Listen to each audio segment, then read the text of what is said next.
Ichika woke up in a place high above the sky and remembered the last battle he had fought alongside the others.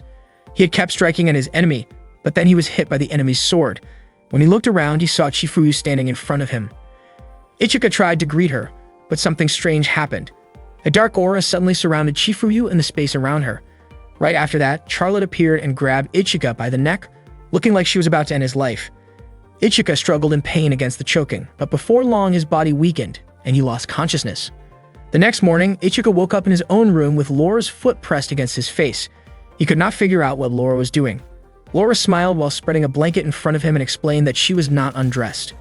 Ichika was confused about why Laura was wearing a swimsuit instead. Laura said that it was advice from her aide. She even showed him a flyer, inviting him to go with her to a date and the late summer festival.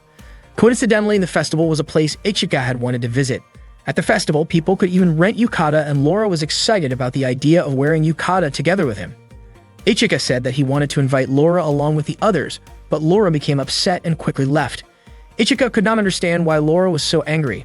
Meanwhile, Cecilia had returned and felt happy to finally be under the same sky as the person she liked. Soon after, Ichika arrived and greeted her. Cecilia felt nervous and smiled brightly. Since it had been a week since they last saw each other, Cecilia assumed Ichika had come all the way just to pick her up. She imagined him holding flowers and leaning closer to kiss her. Her thoughts left her blushing and lost in daydreams. Ichika then handed her a flyer and asked if she would like to go with him tomorrow. Cecilia's face lit up with joy as she believed he was inviting her on a date. She happily accepted his invitation. Laura was later seen eating with Charlotte at a cafe. She was still upset about Ichika's reaction earlier that morning, which she felt showed that he did not understand her feelings. Charlotte asked if Laura had any free time because she wanted to invite her to go shopping for clothes together. Laura was surprised by the offer, saying that she already had plenty of military uniforms. Charlotte explained that what she wore were military outfits, and if she kept wearing them in public, her superior officers might scold her. Since the summer vacation was about to end, Charlotte wanted to spend time with her before it was over. Laura eventually agreed to join her for shopping. They set a time for 10 o'clock, and Laura quickly changed into what she considered casual clothes, although it still looked like a uniform. While waiting for the train, they overheard 3 girls talking about crepes. The girls mentioned a rumor that if someone ate a mixed berry crepe with the person they liked, that person would fall in love with them. Charlotte was surprised to hear that something as simple as a mixed berry flavor could supposedly make people fall in love. Later that day, Lingyan was lying on her bed enjoying some ice cream. She thought about how much she wanted to spend her summer vacation with Ichika, especially since the next day was the last day of the break. She wondered why Ichika had not invited her anywhere even though she had purposely stayed at school during summer instead of going home. Suddenly, Ichika knocked on her door. Lingyan quickly jumped off her bed to block him from entering, but Ichika had already opened the door. Ichika accidentally saw her in a way that made her feel embarrassed. Flustered, Lingyan reflexively shoved him out of her room. As he tumbled out, a flyer slipped from his hand and Lingyan picked it up to read it. Meanwhile, Charlotte and Laura were strolling through the mall. Charlotte asked what kind of clothes Laura wanted, but Laura still had not decided. Charlotte suggested they look for fall outfits, but Laura declined since it was still summer. Charlotte explained that girls usually buy clothes for the upcoming season. They went into a clothing store, and as soon as they entered, the customers inside were stunned by their beauty. The store clerk blushed while greeting them and even offered for them to try on the store's newest collection. Charlotte thought the clothes were a bit too thin and asked Laura what she thought. Laura said they were not bad, so Charlotte encouraged her to try them on. With a faint blush on her face, Laura stepped into the fitting room to change. Inside the changing room, Laura took off her clothes and looked at herself in the mirror, wondering if men could really find her body attractive. After a moment, she put her uniform back on. She thought about whether Ichika would compliment her if she wore something sweet and stylish. Charlotte walked up to her and pulled open the curtain, only to find that Laura was still wearing her uniform. Charlotte guessed that Laura might not like the outfit, but Laura explained that she wanted something cuter and a bit more open. Charlotte quickly picked out an outfit for her. When Laura tried it on, the customers in the store immediately complimented her. Charlotte asked Laura to put on a pair of shoes, but as soon as Laura stepped into them, her legs started to shake and she stumbled. Charlotte rushed to help her and a small crowd gathered around, some of them snapping pictures. Charlotte smiled confidently at them, while Laura looked embarrassed. Meanwhile, Hoki was practicing her sword techniques with determination, vowing to protect the people she cared about. After training, she headed for a warm shower. While drying off, she noticed how her body had been changing as she continued her training. Not long after, Ichika called out to her, saying he wanted to talk. Hoki quickly got dressed and opened the door. Ichika apologized when he realized she had just finished showering and handed her a flyer for an upcoming event, inviting her to go with him. Slightly surprised, Hoki accepted the invitation. Later that afternoon, Laura and Charlotte stopped by a cafe. The cafe manager kept glancing at them with interest. Charlotte teased Laura, saying she should have just worn her new outfit right away and guessed that Laura might be saving it to show Ichika. Laura immediately denied it. Suddenly, the cafe manager approached and offered them part-time jobs. Charlotte was surprised when the manager suggested she wear a butler outfit, but the manager explained that Charlotte suited the look perfectly, while Laura would wear a maid uniform. Not long after, a group of armed robbers burst into the cafe, sending customers into a panic. Police arrived outside, but the robbers tried to threaten them by firing warning shots. One of the robbers demanded a drink from Laura, but instead of panicking, she brought out a bucket of ice and used it to distract them before quickly disarming several of them with swift movements. Another robber fired a shot at her, but Laura dodged easily. Charlotte joined in and kicked one of the armed men, while Laura handled the rest with impressive skill. Just when it seemed to be over, one of the robbers grabbed a dropped gun and aimed it at them. Laura reacted immediately, kicking the weapon out of his hand and securing it. The cafe guests thanked them repeatedly, but Laura and Charlotte knew they had to leave quickly to avoid revealing their identities as international representatives. Before they could leave, one of the robbers stood up again, revealing a bomb strapped to his body.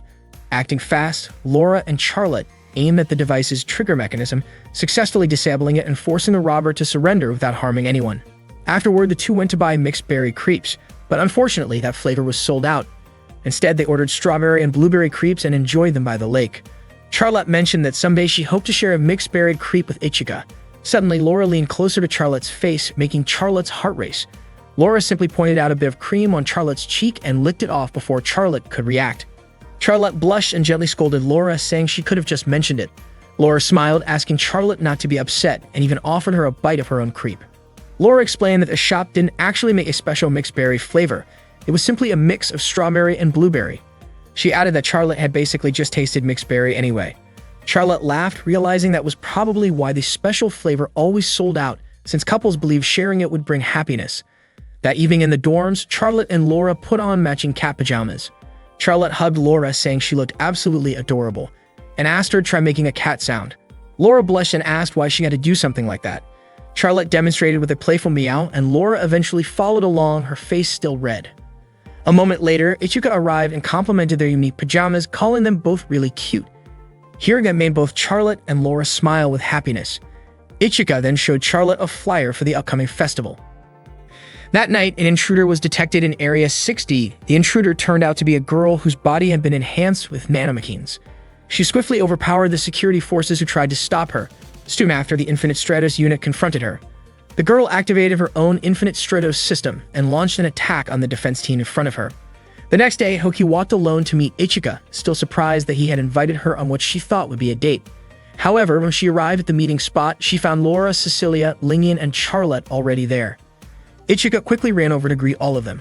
The girls looked annoyed, believing Ichika had asked each of them out individually for a private date. They accused him of toying with their feelings, while Ichika was completely confused about why everyone was angry with him. When they reached the swimming pool, Ichika waited while the girls changed into their swimsuits. Before long, Cecilia rushed over and invited him to swim with her. Ichika asked about the others, but Cecilia lied, claiming that everyone else had already gone ahead to the pool.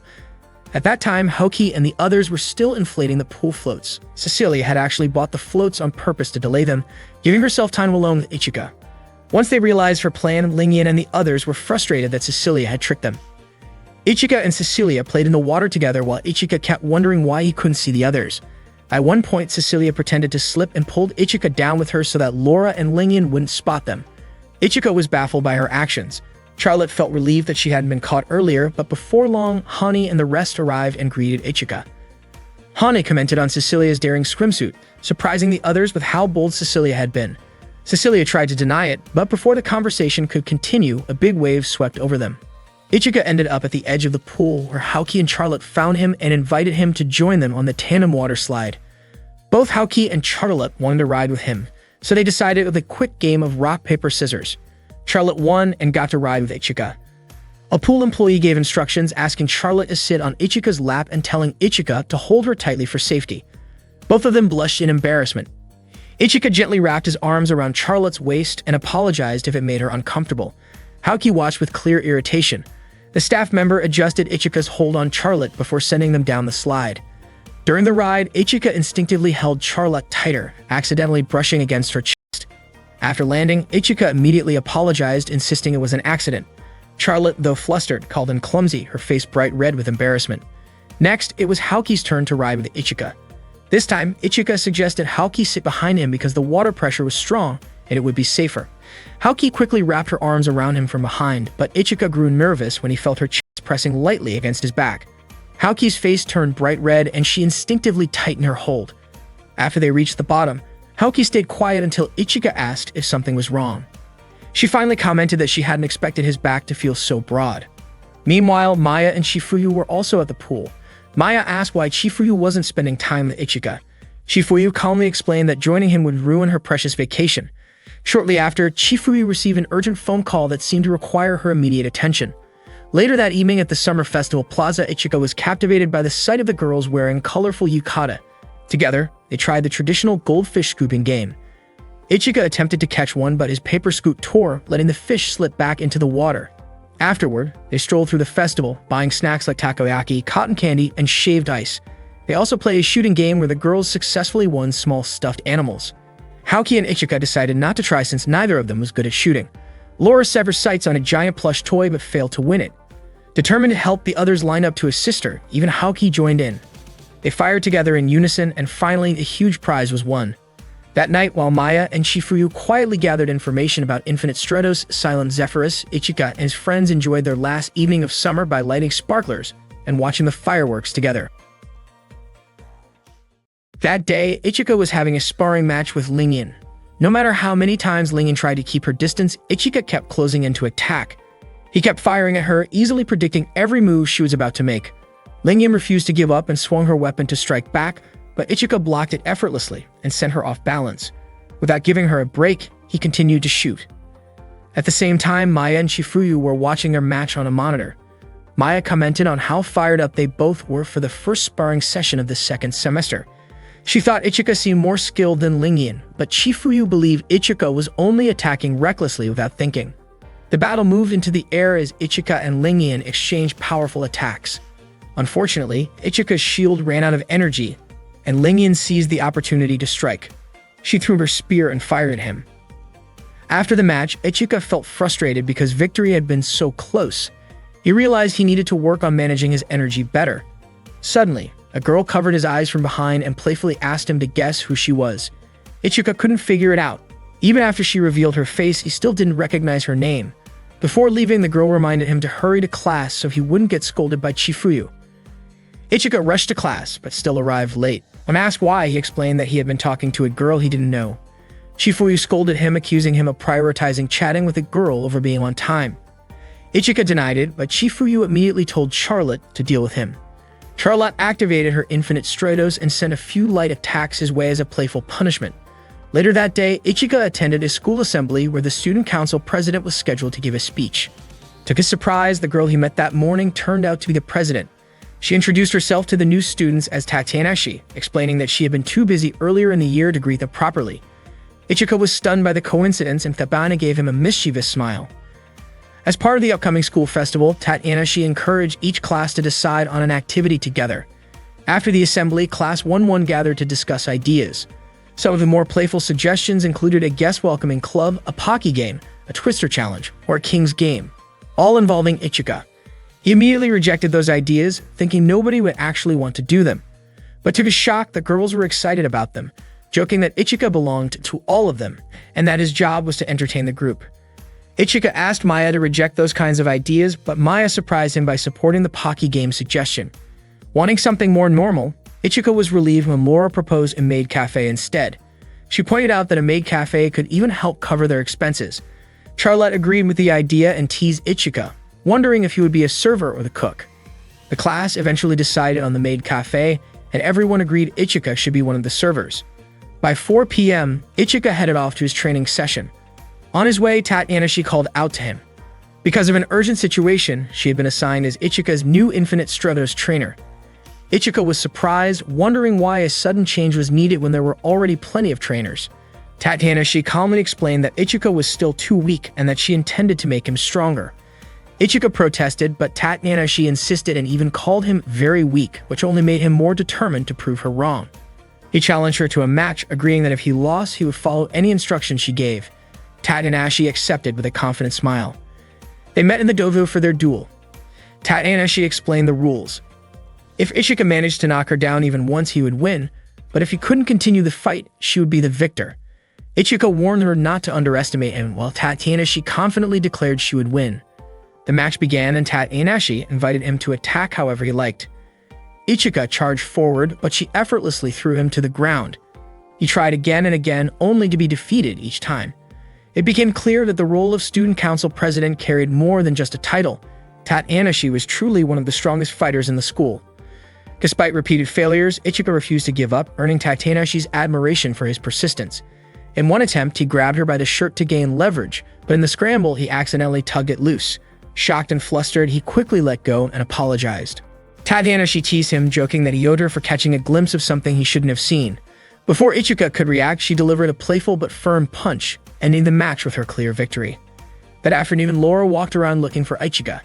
She called Ichika a failed wife as she stared at her reflection, wondering if maybe he was avoiding her.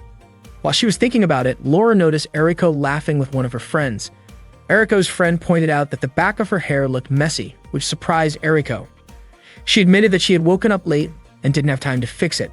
Her friend reminded her to keep her appearance in check so Ichika wouldn't dislike her. Hearing that, Laura immediately checked her own reflection and was shocked to see that her hair was also a bit untidy. She quickly tried to fix the back of her hair, but it was so hard to manage that she had to keep trying over and over. Chifuyu, who noticed what Laura was doing, was surprised and teased her by calling her a typical teenager. Laura tried to explain herself to her instructor, but Chifuyu lightly tapped Laura's head with a book to remind her not to call her instructor while they were in that place. Chifuyu then told Laura that Ichika was currently in front of the student infirmary inside the club building. Hearing this, Laura was startled and immediately rushed over there. Meanwhile, Ichika was having a dream where he was running toward a certain place. There he saw a girl standing and waiting for him. Their eyes met and Ichika was captivated by the girl in front of him. When he woke up, Tanahashi greeted him and Ichika was shocked to realize that his head was resting on her lap. He asked what she was doing and Tanahashi casually said she was just letting him rest there. She even playfully pressed his head back onto her lap and Ichika couldn't break free. Suddenly, Laura arrived and saw how close they were, which made her upset. Tanahashi only smiled as if teasing her. Frustrated, Laura shouted about eliminating her target, activated the weapon on her arm, and charged toward Ichika. He was so startled that he couldn't react in time, but Tanahashi easily blocked the attack. She stopped Laura, who had nearly reached Ichika. Laura then powered down her weapon. Tanahashi said she appreciated Laura's honesty about her feelings. After that, Tanahashi turned back to Ichika and invited him to start their training, leaving Laura standing in silence with nothing else she could do. At the same time, Charlotte and Cecilia were warming up before their own training session. Charlotte spotted Ichika approaching and mentioned it to Cecilia, who was surprised since she thought Ichika was supposed to be training with Laura in Arena 4 that day. Tanahashi and Ichika walked up to them and Tanahashi explained that from now on, she would be Ichika's personal trainer. Both Charlotte and Cecilia were confused about why Tanahashi was suddenly in charge of his training. Ichika explained that it was the result of their previous match, so he had to accept Tanahashi as his coach. Tanahashi then wrapped an arm around Ichika and said she was doing all of this for him. She also mentioned that she needed Charlotte and Cecilia's help. She asked them to perform the shooter flow maneuver in the circle rondo formation. Charlotte and Cecilia immediately activated their Infinite Stratos units, lifted into the air and began flying in circles while firing at each other. Ichika watched carefully from the ground as Tanahashi explained that they were shooting while controlling their units at the same time, meaning they had to stay focused to aim accurately while dodging incoming attacks. As she spoke, Tanahashi suddenly leaned close and whispered something into Ichika's ear, which startled him. Charlotte and Cecilia, distracted by what they saw, lost their focus and fell to the ground. Next, it was Ichika's turn to try. He and Cecilia flew in circles and Ichika quickly realized that it felt different than he had expected. He began firing at Cecilia, but she dodged every shot with ease. When Cecilia returned fire, Ichika failed to dodge and ended up crashing to the ground. Cecilia rushed over to check on him, but Ichika assured her he was fine and asked her to continue. Though hesitant, Cecilia agreed and they both took to the air again. Charlotte then asked whether Ichika's difficulty was because of the long-range system installed on his Byakushiki unit. Tanahashi confirmed it but explained that it wasn't the only reason. The weapon Ichika was using couldn't fire rapidly and functioned more like a sniper rifle. This meant that each shot capable of breaking through a shield was critical. Unfortunately, because of Ichika's current skill level, he was forced to rely on close-range combat instead. Even so, Ichika continued to struggle and failed to land a hit on Cecilia.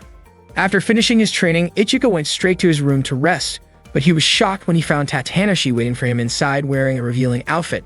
Surprised, Ichika even stepped back outside to make sure he hadn't entered the wrong room. Tatanashi kept teasing him, and Ichika quickly went back inside and closed the door. He couldn't figure out what she was trying to do. Tatanashi was surprised to see Ichika looking so annoyed. She explained that she only wanted to get closer to him because she was his personal trainer. Tatanashi then showed off the bikini she was wearing, which made Ichika instantly flustered. She found his awkward reaction amusing. Just then, Hoki arrived carrying some food for Ichika. When she knocked on the door, Ichika quickly told her not to come in. Curious about what he was doing, Hoki grew suspicious and assumed he was hiding something. Irritated, she pushed the door open and stepped inside. To her surprise, she found Ichika together with another girl. Hoki was shocked, thinking Ichika had secretly brought someone into his room and was doing something inappropriate. Upset, Hoki drew her sword toward Ichika, but he tried to explain that it was all a misunderstanding. Thankfully, Tatanashi reacted quickly, blocking Hoki's strike and even managing to disarm her. The next day, Ichika resumed training and performed a spinning move in midair. Tatanashi instructed him to adjust his center of gravity, which was still off. Her words reminded Ichika of Hoki's advice not to underestimate people who were more experienced than him. Ichika's speed started to improve, and Tatanashi told him to activate the ignition boost. She then explained that he needed to switch from the rotating shooter flow maneuver to a straight-line movement, pass through the enemy in a single motion, and then fire from outside their range. Ichika admitted he wasn't confident about doing it all at once, but Tatanashi insisted that he try. Reluctantly, Ichika attempted the move, but he lost control and crashed to the ground. Tatanashi quickly ran to him as he winced in pain. She reminded him not to hold back the shooter flow while moving, but Ichika still struggled to get it right. Tatanashi encouraged him to keep it in mind and asked him to try again. After training, Ichika joined his friends in the cafeteria. He looked completely exhausted and stayed quiet, which made everyone worry about him. Charlotte offered him a drink, but he refused. Laura asked about Tatanashi, and Ichika explained that she was busy with student council work. Lingyan pointed out that Ichika had always been drawn to challenges, but in her opinion, Tatanashi shouldn't have pushed him to the point of such extreme fatigue. Ichika admitted that he deserved the tough training because, as Tatanashi had said, he was still weak, and that was why he had to master the technique as soon as possible. Charlotte commented that a guy who works that hard is really admirable, and Hoki agreed, saying that Ichika was already doing an impressive job. Cecilia even offered Ichika a place to stay in her room if he ever felt uncomfortable in his own. Annoyed by Cecilia's suggestion, Lingyan whispered to Ichika to visit her room instead and play cards with her. Not wanting to be left out, Laura also invited him to play cards in her room. Hoki quickly jumped in, offering to play Hanaruda, while Cecilia added that he could try tarot cards with her. Charlotte gently reminded everyone to stop arguing, pointing out that Ichika had already fallen fast asleep. They all turned their eyes to Ichika's tired face, realizing just how hard he had been pushing himself in training. Late at night, Ichika was brushing his teeth when he suddenly heard a girl's voice calling to him from inside his room. Curious, he went to check and was startled to find Tatanashi lying on his bed wearing a surprisingly revealing outfit. His heart raced and he quickly retreated back to the bathroom with his face turning bright red after seeing her like that. Tatanashi casually asked why he was acting so nervous.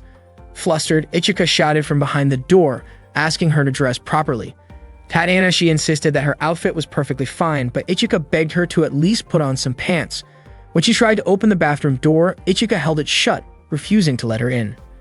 Tatanashi playfully called out, asking Ichika to give her a nice shoulder massage to help her relax before the school festival the next day.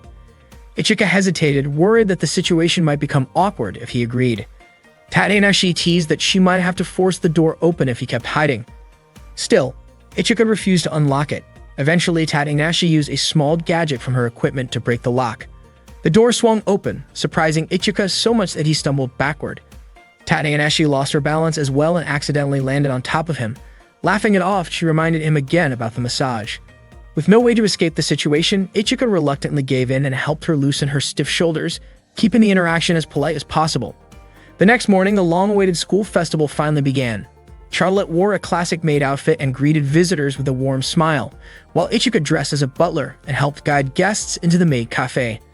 The visitors lined up excitedly, many of them thrilled to see Ichika in his butler uniform and eager to take photos with him. Not long after, Lingyan arrived wearing a traditional Chinese dress and asked Ichika to escort her to a table. Ichika was surprised by her outfit, and Lingyan explained that her class, 1-2, was running a Chinese-themed cafe, so she had no choice but to dress the part.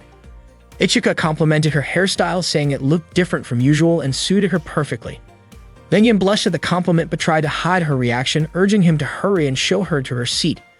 Her face grew even redder when Ichika jokingly referred to her as princess. After handing her the menu, Ichika invited Lingyan to place an order. While reading it, she noticed a special set called Service for your server and asked what it meant. Trying to avoid an awkward explanation, Ichika recommended the popular cake set instead, but Lingyan became curious and decided to order the mysterious special anyway. A few minutes later, Ichika returned with a drink and a box of Pocky sticks and unexpectedly sat down beside her. Lingyan, confused, asked why he was sitting next to her. Ichika explained that the set involved a playful snack-feeding service. Lingyan was surprised by the concept and asked why a customer would need to feed the server. Ichika admitted he wasn't exactly comfortable with it himself and assured her it was perfectly fine if she wanted to skip it. Lingyan's cheeks turned pink as she shyly agreed to go along. She carefully offered a Pocky stick to Ichika, who accepted it, and then she asked him to return the favor. Before anything else could happen, Haoki suddenly stepped in and reminded them that the cafe's regular service did not actually include that kind of activity. Lingyan pouted in mild embarrassment and quickly munched on the snack herself. Ichika, watching her eat, remarked that she looked adorable. Startled by the unexpected compliment, Lingyan began coughing and quickly drank her beverage. She asked why he would suddenly say something like that, and Ichika explained that the way she nibbled the snack reminded him of a cute little squirrel. Flustered, Lingyan gave him a light smack on the head and hurried off, leaving Ichika confused about why she seemed upset. Not long after, a woman approached Ichika, asking for a moment of his time. She introduced herself as Reiko and explained that she wanted to offer new equipment upgrades for Byakashiki, Ichika's personal unit. Ichika politely said he wasn't interested for now, but Reiko enthusiastically grabbed his hand and mentioned a special deal that included an additional thruster and a bonus lead blade if he ordered on the spot. Before the situation could become uncomfortable, Shizune quickly stepped in, reminding Reiko that other customers were waiting. Reiko reluctantly backed off, and Ichika thanked Shizune for helping him out. He mentioned that many people had been approaching him lately with similar equipment offers. Shizune agreed it must be exhausting and suggested that Ichika take a break to enjoy the festival. She gave him an hour and a half of free time. As soon as they heard this, Cecilia excitedly wrapped her arm around Ichika and declared that she would accompany him. Almost immediately, Charlotte, Haoki, and Laura also expressed their desire to join. To prevent everyone from leaving their posts, Shizune suggested settling it with a quick game of rock, paper, scissors. Cecilia managed to win the drawing, which meant she was the one who got to accompany Ichika on a walk around the school festival. They stopped by a booth featuring brass instruments, and Ichika decided to give one a try. To Cecilia's surprise, he turned out to be pretty good at playing it. Someone even invited him to join the music club, but he politely turned the offer down and asked if Cecilia might be interested instead. Cecilia admitted that she had never played a brass instrument before. Ichika found that unexpected, since she gave off the refined aura of someone who would be great at it. Hearing Ichika call her a noble lady made Cecilia blush. Ichika then handed her the instrument, encouraging her to try it out. Cecilia's face turned bright red because sharing the mouthpiece felt a bit too personal, almost like an indirect kiss from Ichika. Just as she was about to give it a try, the staff suddenly came over and explained that the mouthpiece had to be swapped out for a clean one. Cecilia felt a pang of disappointment, realizing she had lost that tiny, silly chance for a special moment with him. When they returned to the maid cafe, Ichika was surprised to see Tatanashi wearing a maid uniform. Tatanashi quickly asked for his help with an entertainment segment, a live interactive action drama. Without giving him much time to think, she pulled him into the dressing room and handed him a costume along with a crown, telling him to get ready to go on stage.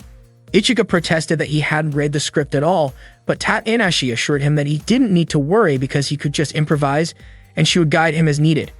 She encouraged him to simply have fun and do his best. The performance soon began. The play turned out to be a wild reinterpretation of the Cinderella story. Ichika stood on stage looking completely lost as slides projected onto the backdrop explained the plot. This version of Cinderella wasn't just about a simple rival. Instead, the Cinderellas were fierce fighters who had survived many battles, making them worthy of the title. Ichika was stunned by how intense the story sounded. According to the narration, anyone who wanted to uncover the secret hidden inside the prince's crown would have to fight for it. The chaos started with the dramatic entrance of a battle-hungry Cinderella. Lingyan suddenly dropped down from above, demanding that Ichika hand over the crown on his head. She threw prop knives in his direction, startling him because they looked dangerous, though Tanahashi quickly announced that everything on stage was safe. Ichika ran for cover, trying to block Lingen's attacks, but she proved to be incredibly strong and even showed off some powerful kicks. Ichika nervously reminded her that she was wearing glass slippers, but Lingen didn't seem concerned, saying that the slippers were tougher than they looked. Lingen kept up her relentless assault while Ichika dodged frantically, completely baffled by how extreme this so-called play was getting. Suddenly, shots from a mock sniper rifle rained down on him.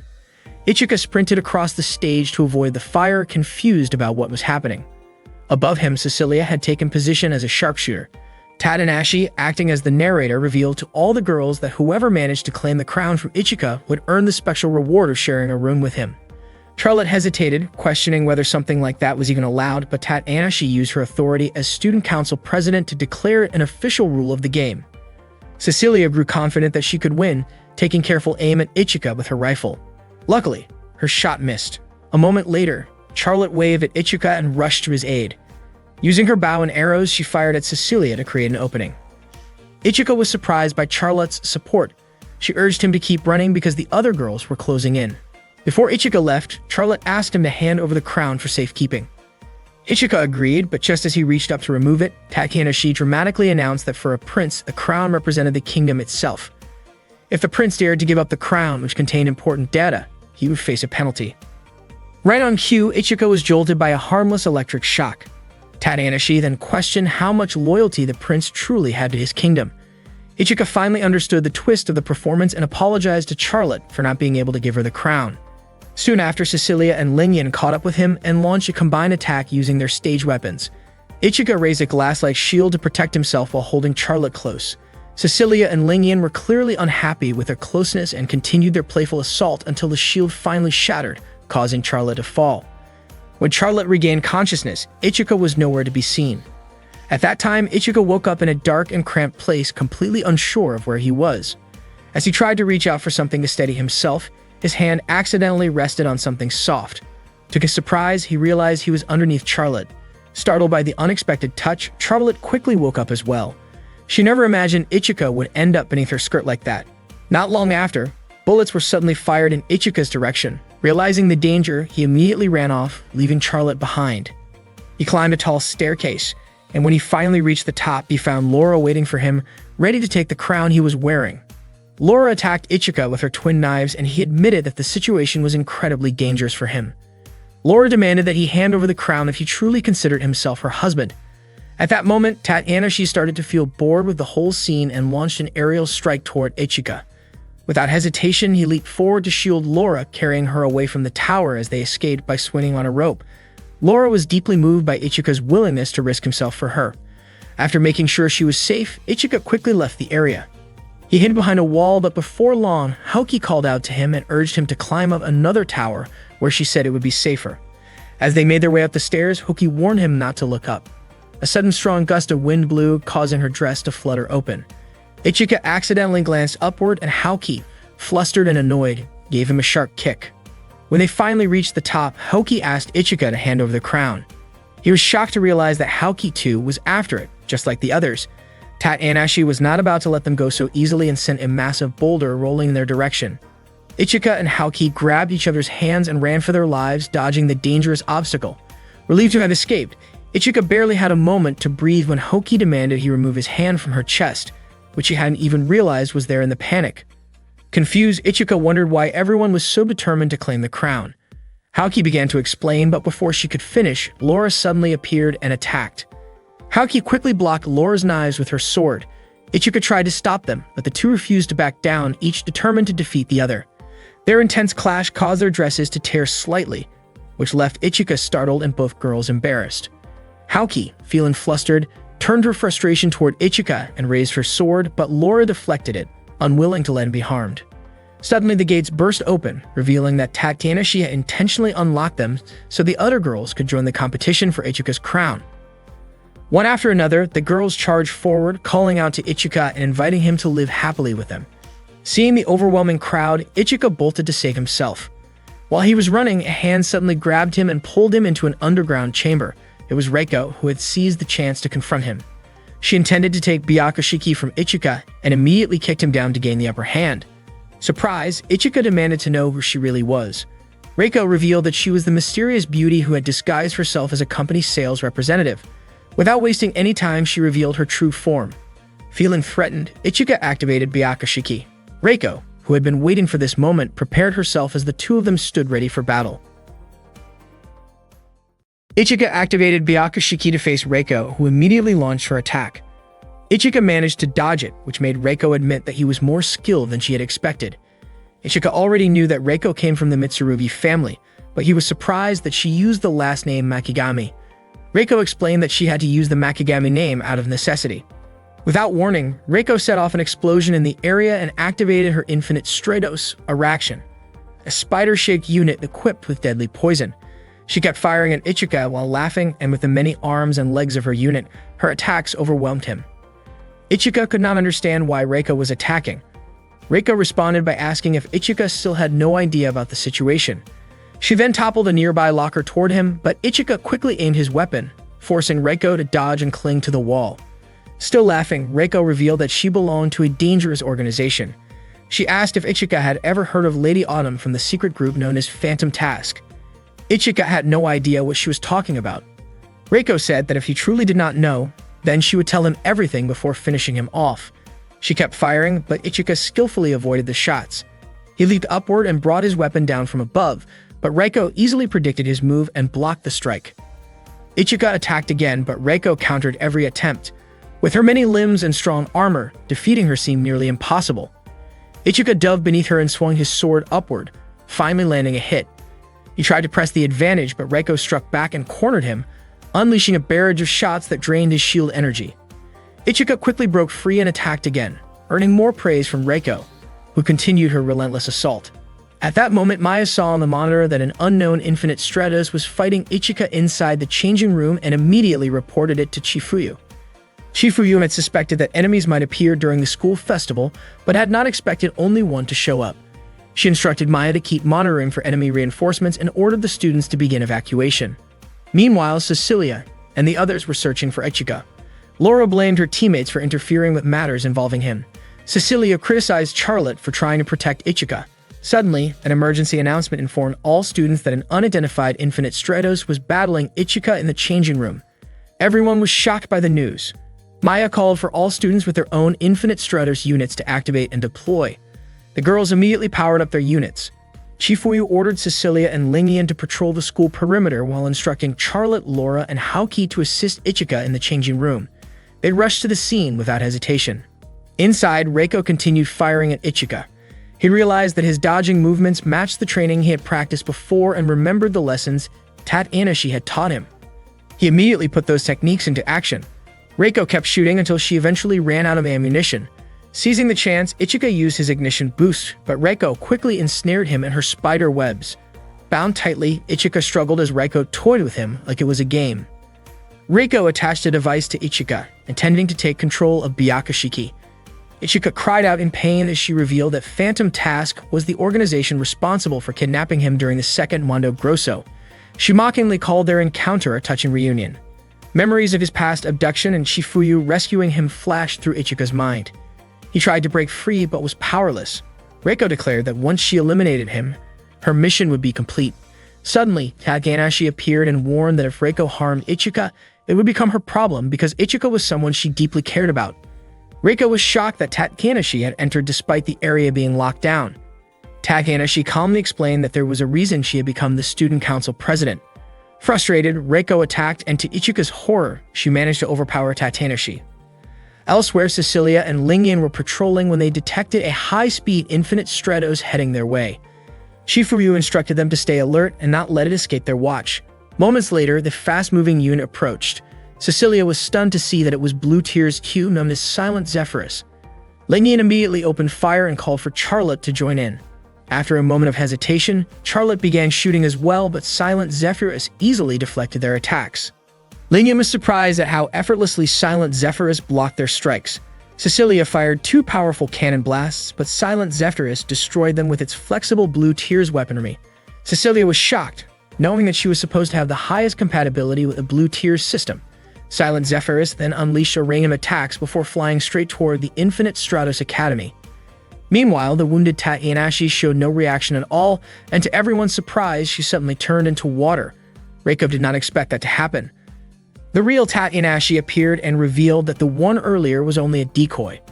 Tatsunashi immediately launched an attack on Reiko and managed to land a hit. Tatsunashi realized she might have underestimated Reiko because Reiko's infinite Stratos was faster than she thought. Reiko refused to accept the strike and glared at her opponent.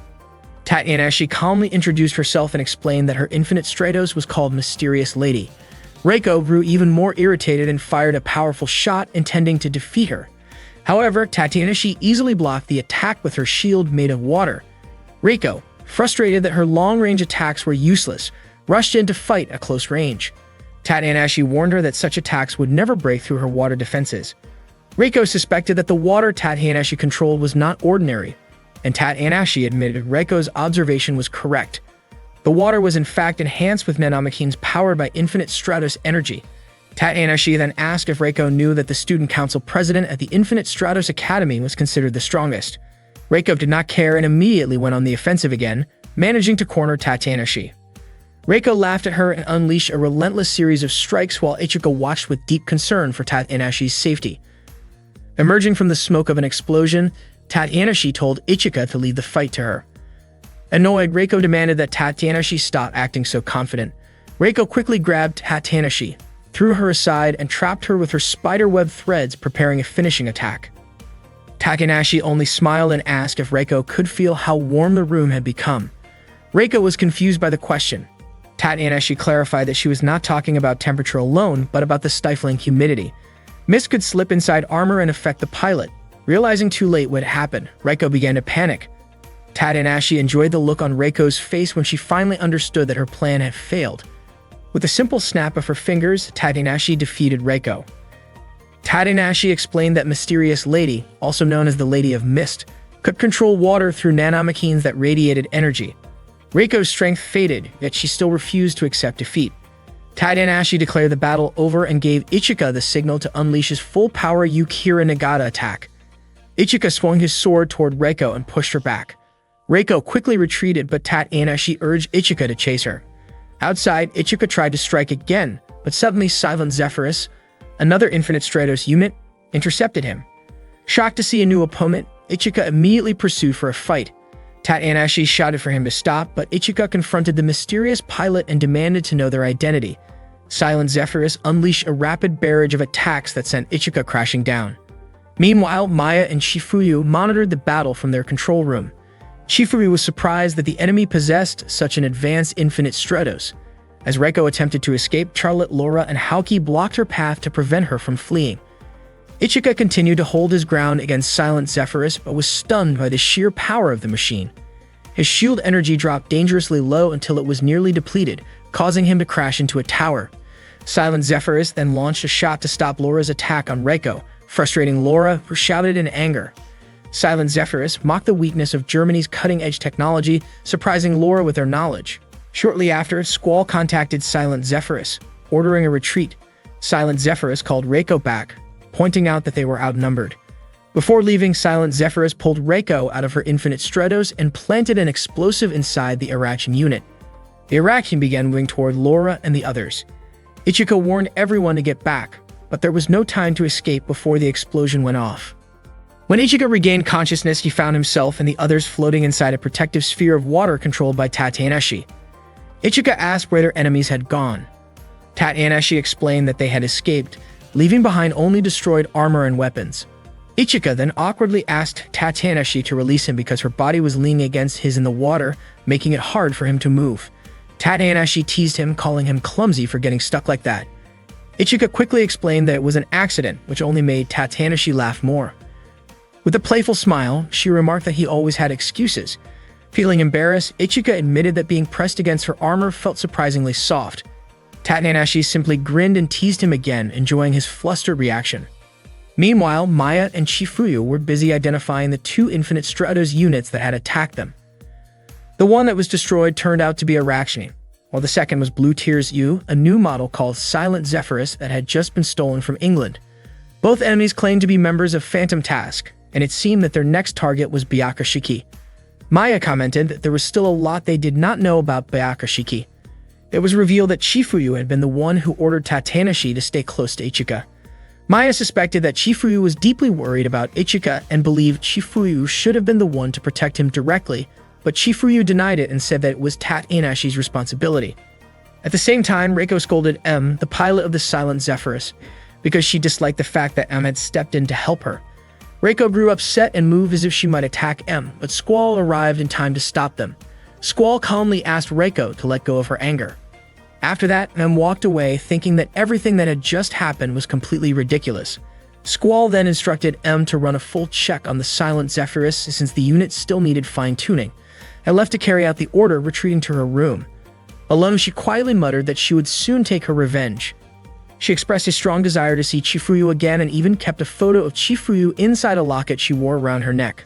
Later that night, Tatanashi explained to Ichiko why she had to stay near him. She told him that her mission was to protect him from enemies who wanted to harm him and that her family was well known for handling assignments like this. Since the situation had calmed down, Tatanashi mentioned that she planned to rest soon. She apologized if her presence felt a little too close and asked if Ichika would feel lonely without her around. Ichika grew nervous and struggled to answer her question. Tatanashi then showed him a crown she had earned and explained that whoever claimed that crown would become Ichika's new roommate. Ichika was surprised because he had not heard anything about this arrangement.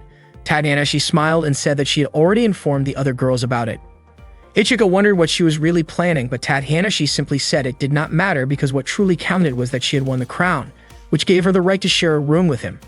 As Tatanashi leaned a little closer, Ichika became even more flustered. That night, they ended up staying in the same room, and Tatanashi wished Ichika a gentle good night. One night, Ichika was asked by Maya to deliver some books to a certain room inside the Infinite Stratos Academy. Maya even gave him a map to help him find the place. Ichika walked through the long hallways, noticing how the security cameras followed his every step. He realized for the first time that the Infinite Stratos Academy was much bigger than he had imagined. At that moment, a monitor showed Ichika's movement as he passed Charlotte's location and headed toward the room marked on the map. When he finally arrived at the door labeled M38, Ichika opened it and called out for Maya, but there was no response. Wondering if he had entered the wrong room, he checked the map again. Suddenly, the door closed by itself. Without warning, someone grabbed him from behind. Startled, Ichika instinctively tried to throw the person off, but more people quickly joined in. They restrained him and covered his head before he could fight back. Ichika woke up tied to a chair, confused and unable to understand what was happening. A voice greeted him, and he asked who was there. When the lights turned on, he found himself facing a small stage decorated as if for an event. A sign on the stage read, "Let's cheer up, Ichika." Maya, dressed in a playful cow-themed costume, stepped forward as the host.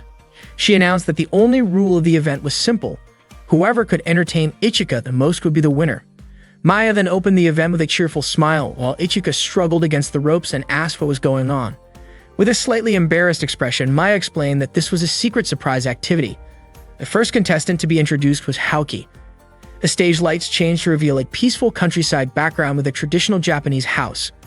Soon, Haoki appeared wearing a beautiful kimono with fox ears and a fluffy tail, giving her a charming and slightly playful look. Ichika couldn't help but admire her appearance. Haoki's face turned red when Ichika called her name.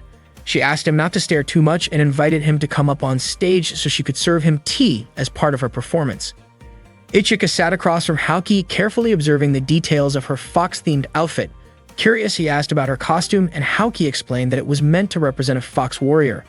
As Haoki playfully moved the fox ears on her head, Ichika admitted that they looked soft and interesting. Haoki shyly asked him not to look at her so intensely. While pouring tea for Ichika, their hands accidentally touched, causing Haoki to spill a little tea on his pants. Embarrassed, she quickly apologized and offered tissues to help clean the spot. Ichika assured her that it was fine and not too hot. Haoki admitted that she felt nervous because it was her first time wearing such an outfit and performing like this. Their eyes accidentally met at a very close distance, making both of them freeze for a brief, awkward moment. Just then, Maya struck a gong to signal that Haoki's time was up. Haoki looked surprised that the time had passed so quickly. Maya reminded everyone that the other contestants were waiting for their turn.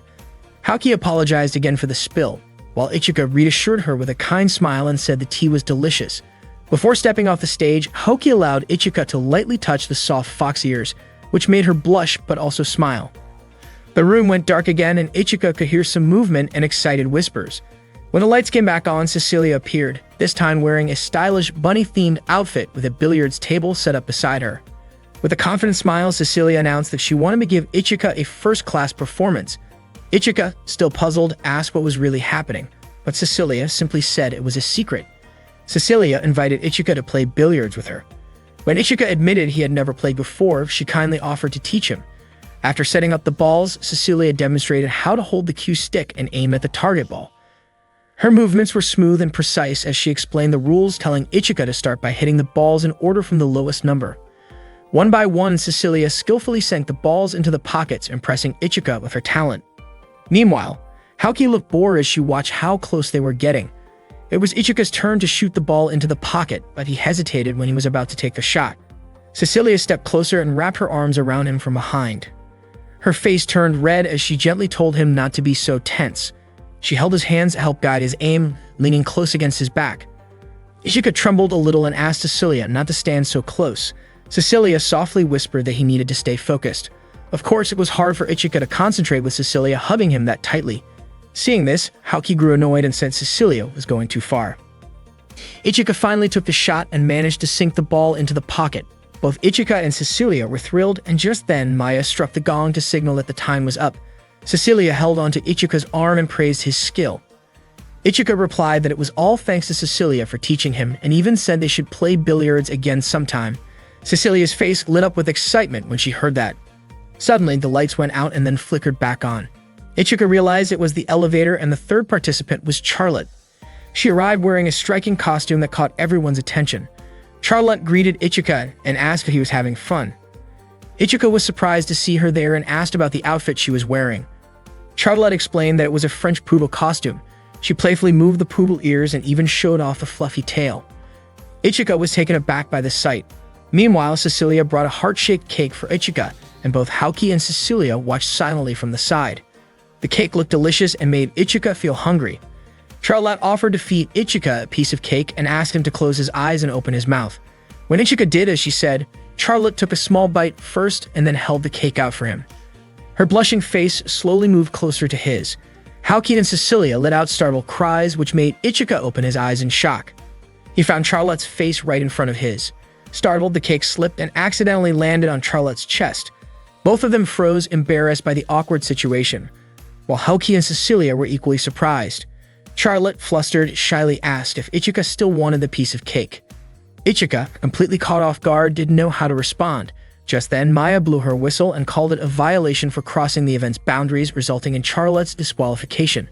Charlotte was shocked by this sudden decision. Meanwhile, Lingyan was backstage, angrily tapping the monitor because she thought Ichika seemed too impressed by certain physical features. Suddenly, Laura approached her and asked for help zipping up her costume. Lingyan helped zip it and adjusted the headband with bunny ears that Laura was wearing. Once ready, Laura headed to the stage. Not long after, someone tapped Lingyan on the shoulder, surprising her. On stage, Laura introduced a game involving a machine filled with balloons. She was dressed in a black bunny outfit. Ichika asked what the equipment was for, and Laura explained that it was for a dart game, where anyone who hit the target could win a special prize. Laura threw a dart, and the machine released a prize ball containing a coupon for free meals in the school cafeteria for an entire week. Ichika was excited by the prize and took his turn. His dart hit the target perfectly. When the prize ball opened, it unexpectedly revealed one of Laura's personal swimsuits. Laura blushed and was confused about how that ended up inside.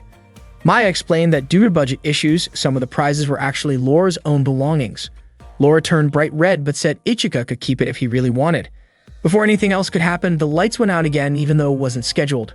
Suddenly, someone called out and grabbed Ichika's hand, pulling him down. It turned out to be Tatanashi, who playfully spoke in a cat-like tone while teasing him. She leaned over him with a mischievous grin, commenting that it was no wonder so many girls liked him. Ichika, flustered and uncomfortable, quickly pushed her away. Tatanashi said she wanted to introduce him to another girl who was sweet and quiet. Her face moved closer to his, making Ichika nervous, and he asked her to let him go. Before things could get more awkward, the lights came back on and Lingyan rushed in, kicking at Tatanashi to stop her. Lingyan demanded that Tatanashi return the costume she was wearing. Tatanashi apologized, saying she was just having fun and wanted to join the event. She jokingly complained that the costume felt tight around the chest, which made Lingyan glare in irritation. Lingyan snapped, accusing Ichika of always staring at girls. Ichika looked confused, not understanding what she meant. Tatnanashi wrapped her arm around Ichika's and teasingly asked if it was true. Suddenly, a dart came flying and hit Ichika's clothes. It was Laura, glaring with an angry expression. Ichika quickly apologized and promised to explain everything. Meanwhile, Tatnanashi took the chance to slip away. Moments later, Maya called all the girls back to the stage, announcing that the final part of the event was about to begin. They quickly headed to the stage to watch the final event. To everyone's surprise, Shifuyu appeared wearing a maid costume while carrying ice cream. The girls were shocked to see her like that, and even Ichika never expected Shifuyu to join the event. Charlotte stopped Ichika from speaking and asked him to open his mouth so she could feed him a spoonful of ice cream. The stage event suddenly turned into a birthday celebration for Ichika. Only then did Ichika realize that it was actually his birthday. Everyone shouted together to wish him a happy birthday. Ichika said they really didn't need to go through all that trouble just for his birthday. Shifuyu explained that Ichika always forgot about his own birthday. It turned out they had planned the surprise so that he would have a wonderful memory of the day. According to Charlotte, Ichika's birthday was something truly important. Laura admitted that the costume contest was actually her aide's idea. Ichika felt overjoyed and thanked everyone sincerely. Haoki was relieved that Ichika liked the surprise, and Charlotte said that even though it was a little embarrassing, they had all given their best effort. Maya commented to Chifuyu that the event turned out great, but Chifuyu responded with her usual calm, almost expressionless manner. Ichika thanked Maya for guiding the whole event. He also admitted that he never imagined Chifuyu would wear a maid costume, and it had been a long time since he celebrated a birthday with her. Shifuyu, a bit embarrassed, acknowledged it, which made Ichika ask her to repeat it, just to be sure he heard it right. Maya then asked Ichika who made him the happiest that day. The question caught Ichika off guard, and all the girls eagerly waited for his answer. After thinking for a moment, Ichika said that it was probably Chifuyu who made him the happiest. The mood instantly shifted as the girls' expressions turned intimidating and sad after hearing his reply. Ichika had no idea why they reacted that way. Shifuyu could only remark that Ichika was truly clueless. The girls then shouted at Ichika in frustration and playfully ganged up on him in protest. Afterward, Ichika walked outside alone, still confused about why the girls were so upset. Even so, he felt genuinely happy about the day's events. Before long, he sensed someone following him from behind. When he turned around, he saw a girl staring sharply at him. She began to approach, and Ichika was startled to see that her face looked almost exactly like Chifuyu's. The girl denied being Chifuyu and introduced herself instead. She praised Ichika for his efforts the day before. Only then did Ichika realize that she was the pilot of the Silent Zephyrus. The girl introduced herself as Oromura Madoka and declared that, in order to remain true to herself, she would have to defeat him. Madoka then raised a gun and fired a shot in Ichika's direction. Madoka introduced herself to Ichika and immediately opened fire at him. Ichika quickly leaped aside to dodge her shots. Madoka fired again, clearly wanting to see how long he could hold out against her attack. Luckily, Laura managed to shield Ichika from the incoming bullets. Laura refused to let Madoka harm him. In response, Laura threw a knife toward Madoka, but Madoka swiftly deflected it. In an instant, Madoka activated her Infinite Stratos, the Silent Zephyrus, and took off into the air, unleashing a barrage of attacks aimed at both Laura and Ichika. Laura quickly activated her shield, but before they could counter, Madoka abruptly retreated. Ichika immediately asked if Laura was okay. Laura, however, insisted that he was the one who should be asked, that since he was clearly the target of the attack. She wondered if he knew why he kept being pursued. Ichika admitted he had no idea why enemies kept coming after him. Out of nowhere, he complimented Laura's eyes, which had been hidden before, saying they looked as beautiful as gemstones. Laura blushed, surprised by his calmness after such a sudden attack. She hadn't expected him to call her eyes beautiful, and her face lit up with a mix of surprise and happiness. Ichika felt lucky that Laura had arrived just in time to help him. Without thinking, Laura quietly confessed that she always tried to steal moments to be alone with him. Realizing what she had just said, she panicked and flustered, gave him a sudden punch that sent him stumbling backward. The next day, Charlotte asked Ichika to accompany her for the delivery of new Infinite Stratos equipment. Several countries had requested testing for their designs. Charlotte originally planned to invite the others as well, but Haoki, Cecilia, Lingian, and Laura all seemed busy, so she ended up asking only Ichika. Even though Ichika technically didn't mean to go, especially after recently being attacked, he didn't want Charlotte to handle everything by herself and gladly agreed to help.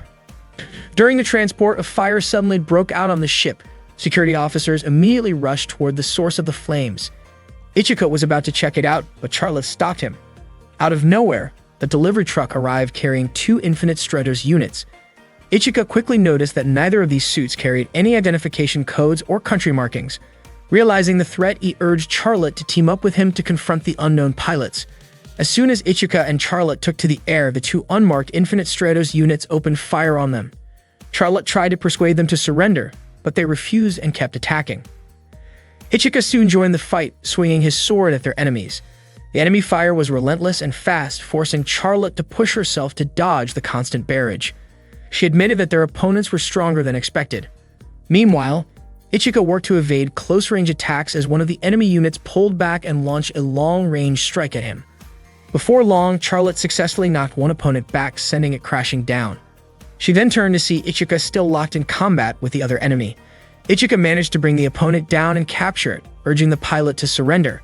However, the second enemy fired at a nearby container, triggering a massive explosion. Acting quickly, Ichika leaped forward to shield Charlotte from the fiery blast, catching her in his arms as debris scattered around them. The next day at school, Ichika went about his routine as usual. Cecilia asked if he was okay. Lingyan scolded him for being careless, and Haoki warned him not to let his guard down. Ichika apologized for worrying everyone. Throughout the conversation, Charlotte quietly kept her eyes on him. Not long after the battle with the unidentified Infinite Stratos units, Ichika underwent a body scan conducted by Maya. She reported that his body was fine, but there was a quantum shift detected in Byakushiki, his personal unit. Maya then asked him to test it by summoning Yukihira, but to everyone's surprise, nothing happened when he tried. Shifuyu questioned Maya about the cause, but Maya admitted that they wouldn't know without further research. Shifuyu then requested that Ichika hand over Byakushiki for safety reasons. Ichika hesitated, concerned that Phantom Task might strike again at any moment. Shifuyu firmly reminded him that if Byakushiki couldn't be activated, he wouldn't be able to rely on it anyway. She warned him not to depend on an incomplete power, and wondered aloud if he might be afraid of fighting without Byakushiki. Ichika denied being afraid and calmly handed the unit over to her. Shifuyu worried about what might happen if the girls found out about this issue. Maya believed it was important for them to know, even if it caused a stir. Shifuyu groaned at the thought of the inevitable chaos.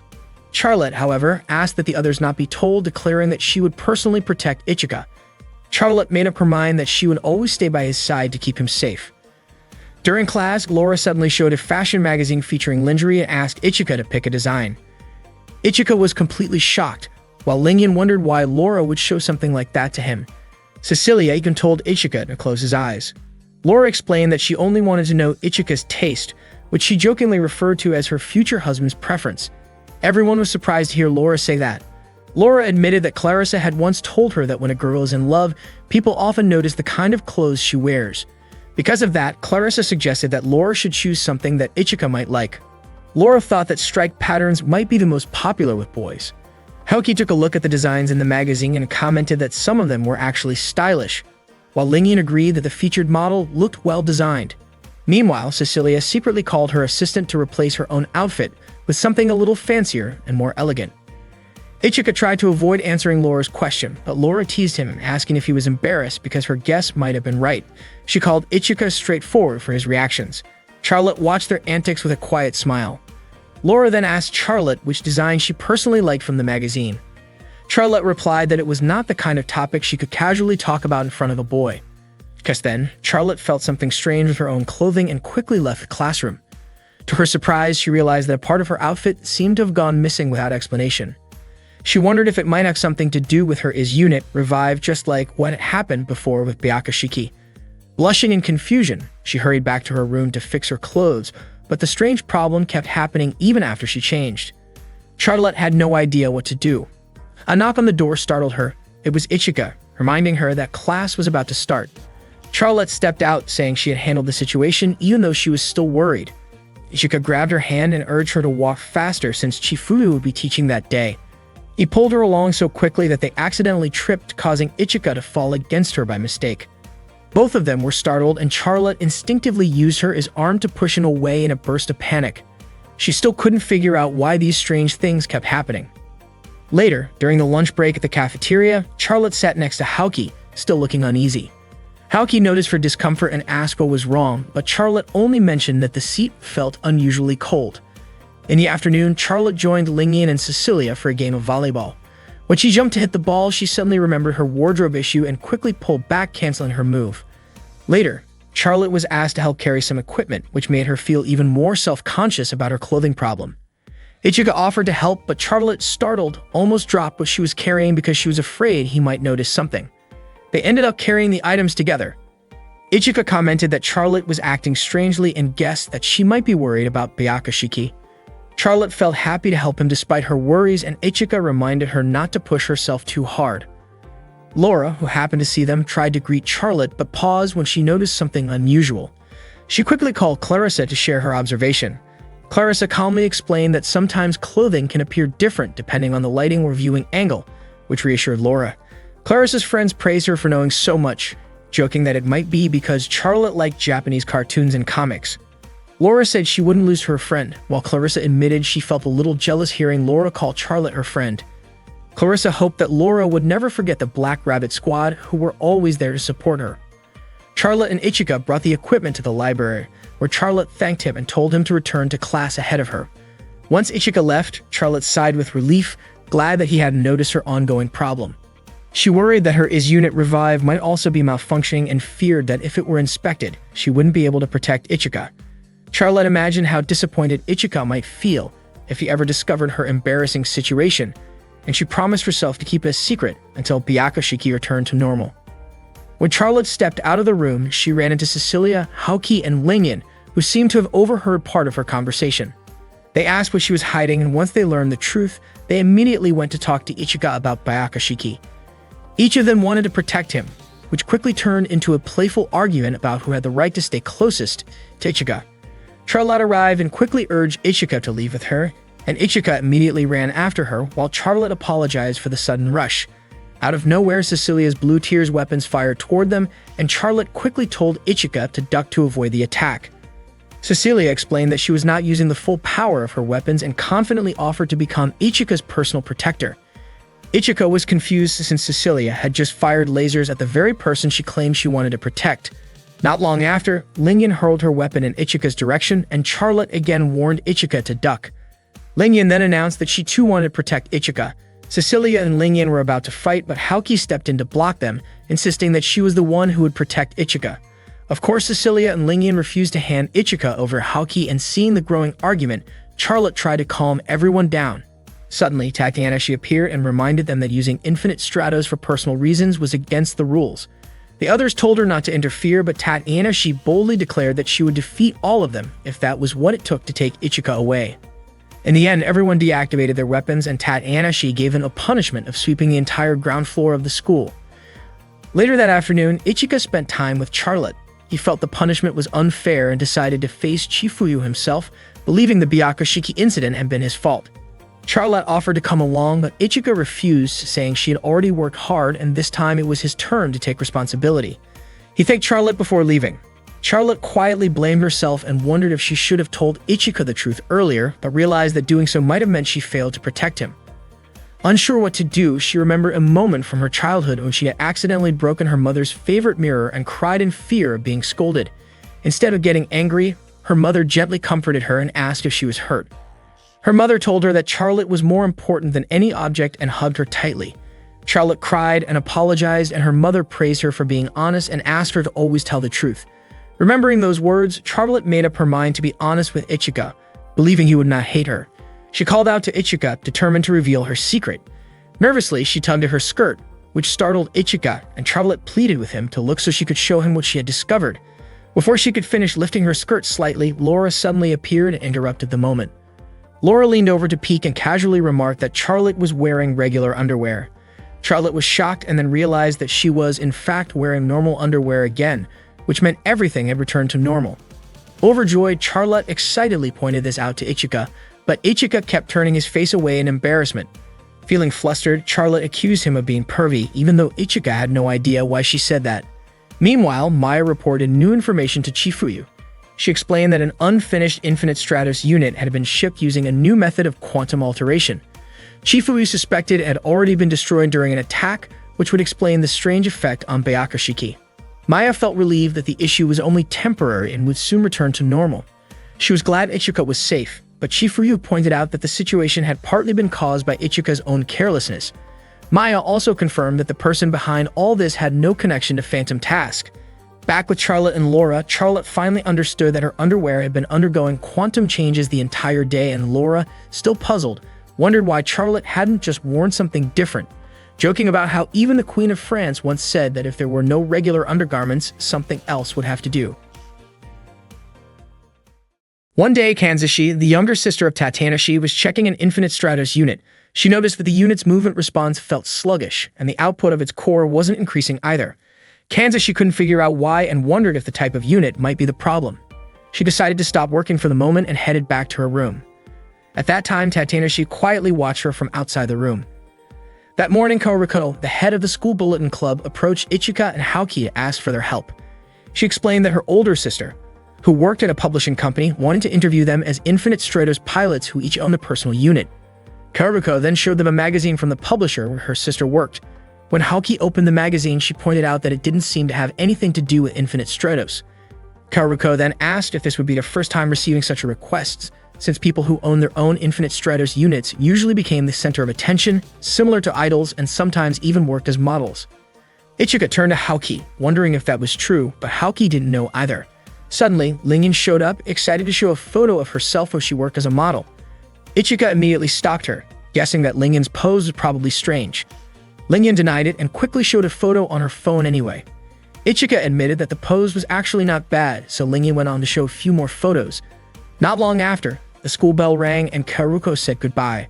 Right at that moment, Chifuryu walked up, lightly tapped Lingyan on the head, and told her to get back to Class 1-2. That day, Chifuryu was teaching Class 1-1. She explained some of the most effective moves for close-range combat and how to keep distance from an opponent. Meanwhile, in Class 1-4, Kanzashi was busy working on the programming for her Infinite Stratos. Her classmates were chatting about a special event that only pilots with their own personal units could attend. Kanzashi planned to join, but unfortunately, her unit still wasn't finished. Her friends hoped she would complete it in time. After school, Ichika accompanied Haoki for kendo practice. While they trained, Ichika asked what Haoki thought about Kaoruko's interview request earlier that morning. Haoki firmly refused, saying that showing herself off like an object went against her principles. Ichika admitted he had already expected her to say that. Suddenly, Kaoruko appeared to follow up about the interview. Ichika was about to give Haoki's answer, but before he could speak, Kaoruko offered them a meal coupon for a 3-star hotel as a thank you. Ichika tried to decline, but Haoki took the coupon and accepted the interview request instead. Kaoruko smiled and told them the interview would be held on Sunday, then left before Ichika could say anything. Surprised, Ichika questioned Haoki about her principles, but Haoki calmly replied that her principles could change depending on the situation. Ichika didn't quite understand why she would say that. Haoki then asked if they would go together to use the meal coupon, and Ichika confirmed they would, since he would also be at the interview. Haoki looked pleased and said she couldn't wait for the day to come. Meanwhile, Kanzashi was relaxing by watching an anime about a hero who saves a girl from danger. She quietly wished that someday a hero would also come to help and protect her. On Sunday morning, Ichika and Haoki went to meet Nagisako, Kaoruko's older sister, for the interview. Nagisako greeted them warmly and introduced herself as an assistant editor for Infinite Stripes magazine. Ichika and Haoki introduced themselves as well. Nagisako began the interview by asking Ichika how it felt to be the only male student at an all-girls school. Ichika admitted that it was sometimes difficult to find a restroom he could actually use. Nagisako laughed, saying that what her younger sister had told her about Ichika was true.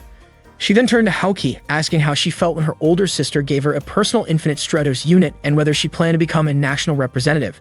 Haoki expressed her gratitude for receiving a Katsubeki, but explained that for now, she wasn't interested in becoming a national representative, even though she had already received several offers. Nagisako then asked which of them was stronger. Haoki confidently stated that she was stronger, and Ichika agreed without hesitation. Nagisako commented that it was a little surprising for someone who was supposed to be a hero. Ichika quickly clarified that he wasn't a hero at all. He was just an ordinary soldier. Nagisako asked why he fought if he didn't see himself as a hero. After thinking for a moment, Ichika answered that he fought to protect his friends. Haoki was touched when she heard that. After the interview, Nagisako invited them to take part in a photo session. Haoki hurried into the changing room while imagining Ichika saying that he would protect her. The thought made her so excited that she lightly hit the locker in anticipation. When she saw the outfit prepared for the photo shoot, Haoki was surprised because it was more revealing than she expected. Still, she considered it a good opportunity. At that time, Ichika was already standing in front of the camera, ready for the shoot. Haoki walked out wearing a striking dress that looked more glamorous than her usual style. Ichika was captivated by how different she looked and told her the outfit suited her well. He also said that Hoki looked beautiful in it. Embarrassed yet happy to hear his compliment, Hoki quickly turned her back so he wouldn't see her smiling. Nagisako, the photographer, got ready to take pictures and asked them to sit closer together. For the next pose, Nagisako suggested Ichika put his arm around Hoki's waist to create a more mature look. Ichika was startled by the request but couldn't refuse, while Hoki blushed deeply as she moved closer to him. Both of them tried to hide their nervousness, but the pose made Nagisako very pleased. Next, Nagisako asked Hoki to place her arm around Ichika's neck. Hoki followed the instruction, and their eyes met as the camera clicked several times. After capturing a series of shots, Nagisako looked delighted with the results. Hoki and Ichika immediately stepped apart, both looking awkward after the close poses. Nagisako thanked them for their cooperation, and the photo session ended. Soon after, Hoki and Ichika left together.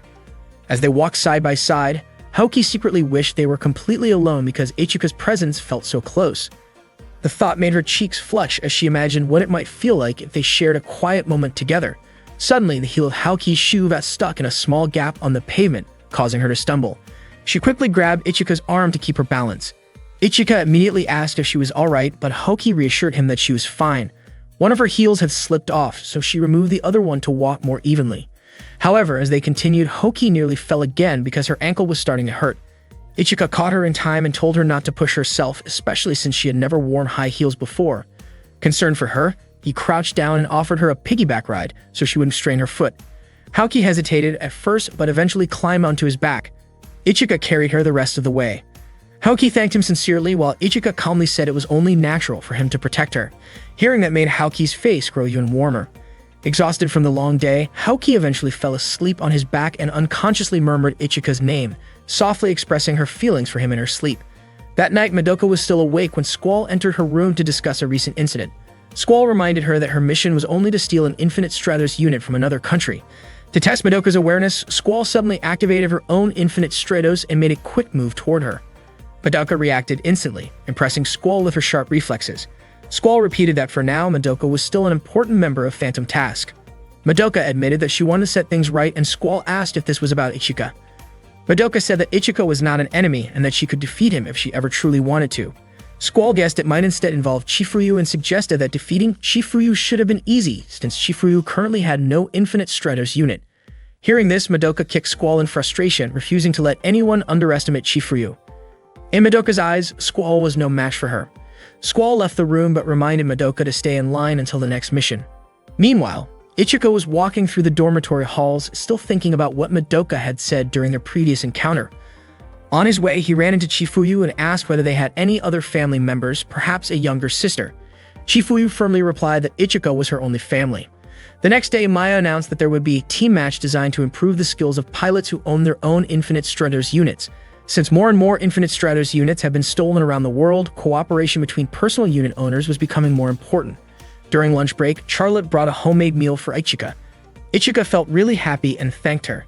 They enjoyed their lunch together on the school rooftop. Ichika commented that Charlotte was great at cooking Japanese dishes. Charlotte felt delighted to hear his compliment. Not long after, Lingyan showed up and asked Ichika to taste the stir-fried meat she had made. Ichika enjoyed the flavor, which made Lingyan smile with satisfaction. Charlotte and Lingyan exchanged sharp looks at each other. Ichika casually mentioned that anyone who could cook that well would make a wonderful wife someday. Both of their faces turned red after hearing that, and they began competing to feed him bites of their dishes. Ichika felt puzzled by their kindness, but they simply smiled and said it was nothing unusual. Charlotte then asked what kind of partner Ichika would want to team up with for the upcoming match. Ichika admitted that his shooting skills were still weak, so he hoped for a partner who could protect certain areas while focusing on teamwork to build compatibility.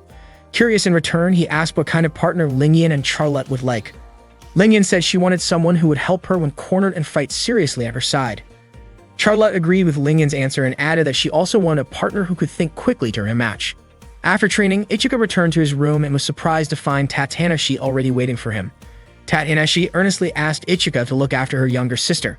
She showed him a photo of her sister Kanzashi and explained that Kanzashi was quiet and reserved but possessed decent abilities. Kanzashi was representing Japan, yet she still did not have a personal Infinite Stratos unit, and that, according to Tatanashi, was partly because of Ichika. Ichika was startled by the news. Tatanashi explained that Kanzashi's personal unit was being developed by the same company that handled Ichika's Byakushiki.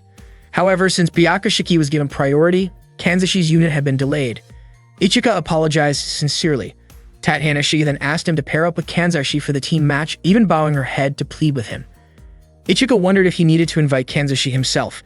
Tatanashi requested that he not mention her name when making the invitation.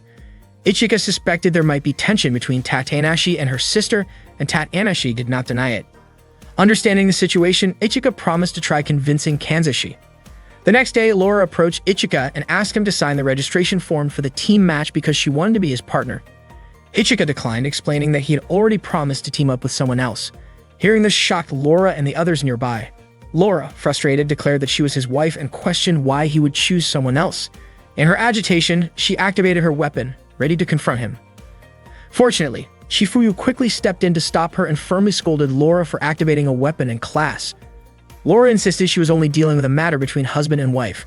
Shifuyu sharply replied that she had no need for an overconfident sister-in-law. Her words struck Laura deeply.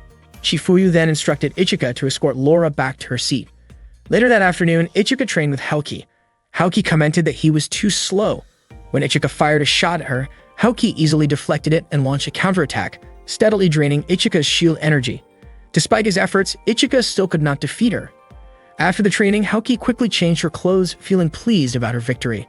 She felt even happier because Ichika had mentioned having a partner, and she confidently believed that he meant her. At the same time, Cecilia was also changing clothes and felt cheerful, certain that she was the one Ichika had chosen. Haoki was surprised to see Cecilia in such high spirits. They exchanged greetings, each quietly convinced that she was the chosen partner. Both of them believed they had already won Ichika's heart. Meanwhile, Ichika headed to Class 1-4 to meet Kanzashi. Approaching her, he politely introduced himself. Kanzashi replied that she already knew who he was and asked what business he had with her. Ichika invited her to be his partner for the team match, but Kanzashi immediately refused. She even remarked that she technically had the right to scold him but would not bother because it was too tiring. Ichika felt awkward in response to her blunt attitude. Kanzashi was checking the readiness of her personal infinite Stratos, but no matter how many times she tried, it still wasn't finished. Every attempt ended with another error. She wondered if her machine might have been operational by now if Byakushiki didn't exist. That day, Ichika unexpectedly approached her to ask if she would team up with him for the upcoming group battle. Kanzashi ignored him and kept walking away, but Ichika refused to give up and continued following her. When he kept calling her by name, Kanzashi told him not to use her real name. Ichika tried calling her by her family name instead, but she rejected that too. In the end, he used a more generic greeting for a girl, but Kanzashi disliked that even more and told him it would be better to simply call her by her first name. Kanzashi asked why Ichika was so determined to partner with her. Remembering Tatanashi's message not to reveal that it was Tatanashi who suggested it, Ichika came up with the excuse that he wanted to see Kanzashi's personal infinite Stratos. Hearing this, Kanzashi suddenly slapped him and quickly left. Ichika was left confused, not understanding why she reacted that way. Later in his room, Ichika was sitting seriously in front of his computer when Tatanashi approached, surprising him. Tatanashi asked if he was looking for someone to fix something. Ichika explained that he was wondering if anyone could help with Kanzashi's personal infinite Stratos. Tatanashi told him it wouldn't be that easy, since Kanzashi was probably trying to assemble it by herself.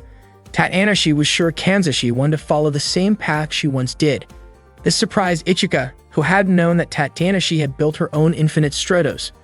Tatanashi explained that she was assisted by Karuko and students from the programming department during her project. Curious, Tatanashi asked how things were going between Ichika and Kanzashi. With a slightly embarrassed expression, Ichika admitted that Kanzashi had slapped him. Tatanashi was surprised, noting that Kanzashi usually wouldn't waste energy on something so pointless.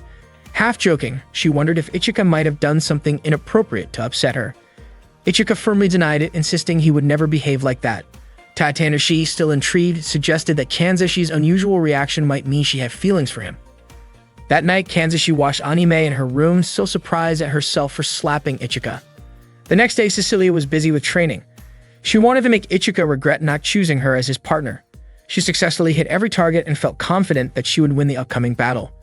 Meanwhile, Eriko, Naji, and Yuko were talking about how Ichika kept asking Kanzashi to be his teammate, wondering why he was so persistent.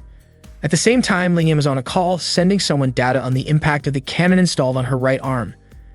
Lingyam was also frustrated with Ichika for not picking her as a partner and felt determined not to forgive him anytime soon. Elsewhere, Ichika continued to chase after Kanzashi, still asking her to be his teammate. Charlotte trained intensely so she could become a strong opponent for Ichika, soaring through the air with determination. Laura, also upset with Ichika, sharpened her throwing knives and hurled one toward a locker, accidentally hitting a photo of Ichika that was pinned there. Shocked by what she had done, she panicked and accidentally dropped several knives onto herself, though thankfully without serious harm. Haoki was also annoyed with Ichika and even considered giving him a sharp warning with her sword. She trained vigorously, swinging her blade again and again. During her practice, Tatiana-shi suddenly appeared and startled Haoki by giving her a playful squeeze on the shoulder. Surprised, Haoki demanded to know why Tatiana-shi was interrupting her training with a real sword. Tatiana-shi casually asked Haoki to partner with her for the group battle and began scanning Haoki's body with a device. With the scanner activated, Tatiana-shi was momentarily surprised by Haoki's physical stats, noting how impressive her development was. Haoki, irritated, scolded Tatiana-shi for paying attention to the wrong details and told her to stay focused. That evening, Kanzashi took a bath, reflecting on how long she had carried her burdens and how long it had been since she could look Tatiana-shi in the eye. Meanwhile, Tatiana-shi reviewed Haoki's information and was surprised to see that Haoki had jumped from a C rank to an S rank in a short time. She began wondering if Haoki might be the key to everything. The next day, Cecilia and Lingyan were at the Infinite Stratos maintenance room, asking for upgrades to make their units stronger than before. Soon after, Ichika arrived to ask if they had seen Kanzashi. Cecilia and Lingyan answered him coldly, leaving Ichika confused about why they were angry. Shortly after, Laura and Charlotte showed up and asked Ichika to step away from the doorway. Ichika began to suspect that everyone was tense because of the upcoming battle, and he realized that he, too, needed to get moving. At that time, Kanzashi was trying to activate her personal Infinite Stratos unit, Uchigen Nishiki. She was confident everything would go well. Kanzashi launched her Infinite Stratos into the training arena and managed to fly it steadily, reaching a good height and distance. After that, she tried connecting the hypersensor. There were no issues with the stabilizer thrusters. She adjusted the tilt angle, shifted the gravity controls 6 centimeters away from the main computer to avoid the pitch interference zone, and reactivated the stabilizers on the legs. The machine shot forward at high speed. Not long after, Ichika arrived at the training arena. He spotted Kanzashi flying her Infinite Stratos, but suddenly an explosion burst from the lower part of Kanzashi's unit. Her flight became unstable, and the emergency controls failed to activate. Kanzashi had no idea why it happened. Seeing her about to fall, Ichika immediately activated Byakushiki and rushed to her side. While losing control, Kanzashi thought about how she still hadn't surpassed her older sister and quietly admitted to herself that she felt inadequate. Ichika caught Kanzashi in midair, and the two of them landed safely. Kanzashi was shocked to realize that Ichika was the one who saved her, while Ichika himself had taken quite a hard impact. He was relieved to see that Kanzashi was unharmed. Ichika had already sensed that something like this might happen, which was why he said they needed to report the incident. Kanzashi apologized, believing it was all her fault. But Ichika reassured her, explaining that the problem came from her Infinite Stratos unit, not from her actions. With her face turning red, Kanzashi thanked Ichika for saving her. Ichika smiled and said it was only natural to help. Afterward, Ichika invited Kanzashi to eat with him. When their food arrived, they enjoyed the meal together.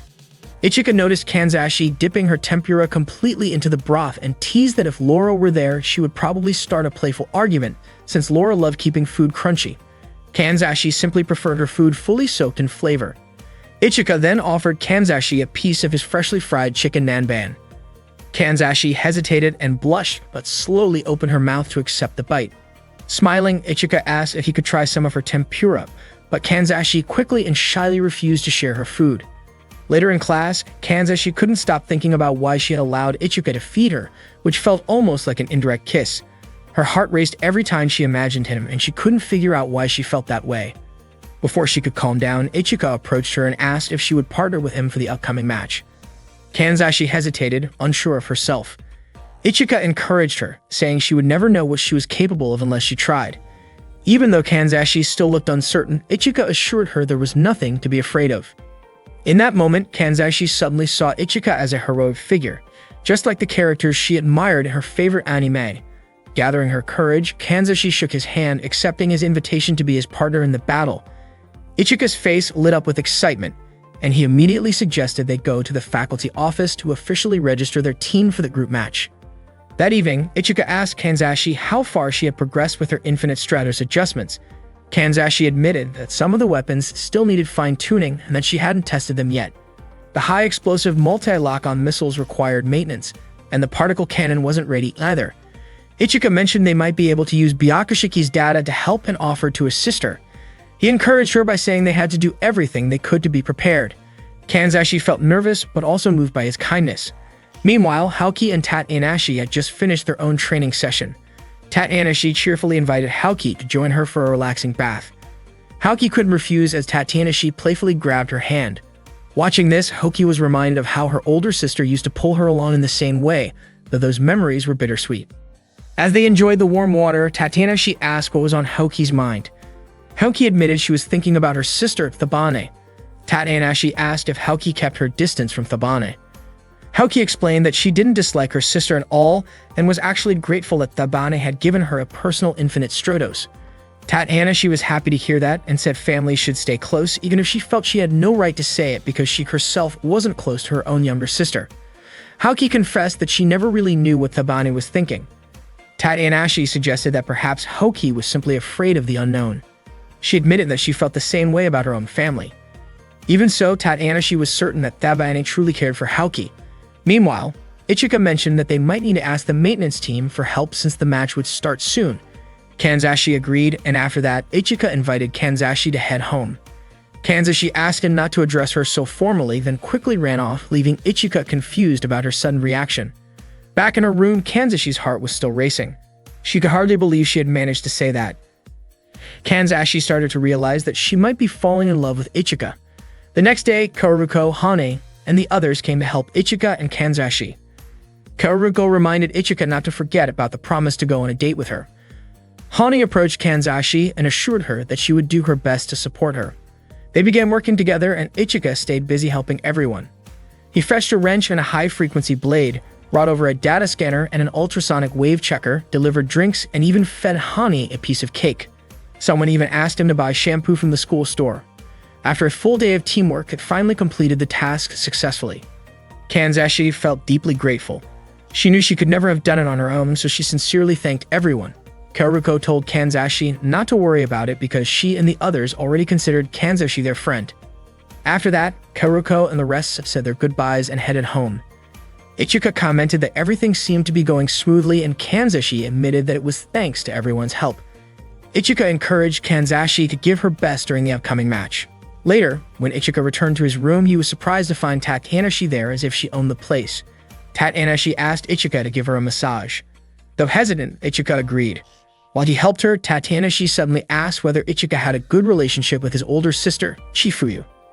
Ichika was puzzled by the sudden question. Tatanashi explained that Chifuyu's strict and firm attitude toward Ichika actually showed how much she cared about him.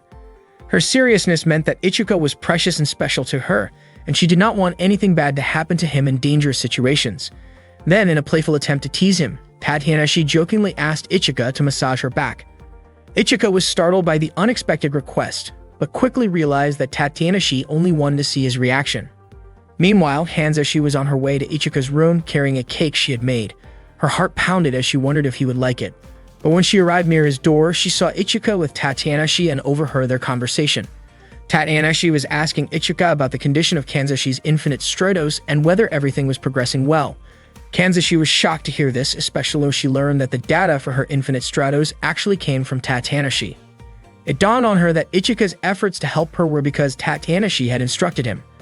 Hurt and surprised, Kanzashi quickly turned away and ran off, leaving the cake behind. Back in her room, Kanzashi cried uncontrollably, overwhelmed by the realization that she was still relying on her older sister more than she had thought. Kanzashi cried her heart out after realizing that it was Tatanashi who had been helping her all along. The next morning, Kanzashi was still haunted by the words Tatanashi and Ichika had said the night before, and it made her feel deeply sad. That day, Kanzashi didn't attend class. Ichika couldn't understand why Kanzashi was absent. On the same day, the opening ceremony for the team matches was held, and Tatanashi, as the student council president, gave a welcome speech in front of all the students. Ichika kept searching for Kanzashi's whereabouts. At that time, Kanzashi was still in her room. She felt as if she had no right to do anything because Tatanashi had already done everything better. Kanzashi wanted so badly to prove herself, but she kept remembering Tatanashi's words that made her feel like she would remain useless forever. Kanzashi realized that she probably could never surpass Tatenashi, and the thought made her want to leave. Meanwhile, Tatenashi continued her welcome speech as Ichika searched around the school for Kanzashi. After the speech, Tatenashi announced the schedule for the team matches. Ichika kept calling out for Kanzashi, but suddenly an emergency alert sounded. Maya quickly informed Chifuyu that their school was under attack by unmanned Infinite Stratos units, more advanced than the ones that had attacked in the past. There were 5 enemy units, each heading toward a different area of the arena to target students who had their own Infinite Stratos suits. Chifuyu ordered all teachers to prioritize the students' safety and instructed the combat trainers to prepare for battle. She had already suspected that the enemies would eventually show up. At that moment, Lingyan was already facing one of the unmanned Infinite Stratos units. She fired her weapon at it, but her attacks seemed to have no effect. Lingyan couldn't understand why. Cecilia called for Lingyan to fall back and then launch a long-range attack, but the unmanned unit quickly dodged and countered with an even stronger blast. At the same time, Laura charged in with her blade, striking the enemy. When the unmanned unit prepared to shoot Laura at close range, Charlotte rushed in and blocked the attack to protect her. Suddenly, one of the unmanned Infinite Stratos units approached Kanzashi. Terrified, Kanzashi froze as the machine drew closer. She desperately wished someone would help her. As the unmanned unit reached out to capture her, Kanzashi screamed for Ichika. Ichika appeared just in time, blocking the attack. He asked if Kanzashi was okay, but the unmanned unit was already powering up its weapon. Ichika urged Kanzashi to activate her own Infinite Stratos immediately to protect herself. Kanzashi quickly activated her suit and saw Ichika struggling to hold back the enemy's heavy attack. Seeing him fight so hard inspired Kanzashi to join the battle. She powered up her weapon and struck the unmanned unit. Together, she and Ichika forced it back toward the arena. Meanwhile, Hoki was locked in a fierce fight with another unmanned unit. Tatenashi rushed in to help, driving her weapon into the machine's armor, but it was tough and resistant. She called out to Hoki to activate the weapon mounted on her back and push with all her strength. Working together, they managed to corner the unmanned unit against a wall. The enemy tried to break free from Tatenashi's piercing strike, but she kept pressing forward and urged Hoki to keep pushing so they could break through the armor. Tatenashi unleashed a powerful blast with her weapon and arm-mounted cannons. Hoki saw the danger in such a high-risk move and hesitated, but at that moment, the unmanned unit managed to strike Tatenashi, wounding her. Gritting her teeth through the pain, Tatenashi told Hoki to give everything. She had to hold the line so she wouldn't get hit again. Tatenashi assured Hoki that she wouldn't die and then activated the strongest attack of her mysterious lady's suit, the Misteltane's spear. Hoki shouted for her to stop, but Tatenashi launched the attack anyway, creating a massive explosion. The sound of the explosion immediately worried Ichika, who feared for Hoki and the others. Kanzashi kept fighting her opponent with determination. She told Ichika she could handle this enemy herself and urged him to check on the other gates. Ichika nodded and quickly left. Kanzashi prepared to finish the unmanned unit, vowing not to let it escape before she defeated it. Meanwhile, Maya detected an unknown energy signature inside the enemy units. A strange energy was interfering with the protective shields and could even disable absolute defenses. Shifuyu identified the attackers as anti-Infinite Stratos units, machines specifically built to fight Infinite Stratos suits. While Kanzashi continued her battle, she suddenly spotted Tatenashi's body lying motionless among the rubble. Shocked and horrified, Kanzashi screamed. Overcome with emotion, she attacked the unmanned unit with everything she had. During the fierce fight, Kanzashi's weapon was knocked away, but she refused to give up. She kept firing relentlessly, driving the enemy to the ground and landing a powerful strike that triggered a massive explosion, finally breaking both of the unmanned unit's arms. Kanzashi saw the enemy's core and aimed to destroy it, but her weapon's energy had been completely drained. At that moment, another unmanned unit fighting Ichika hurled him toward Kanzashi, knocking her down.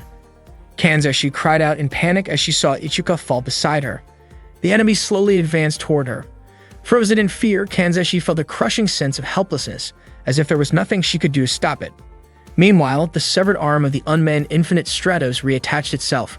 Kanzashi realized how powerless she was because she couldn't help Ichika.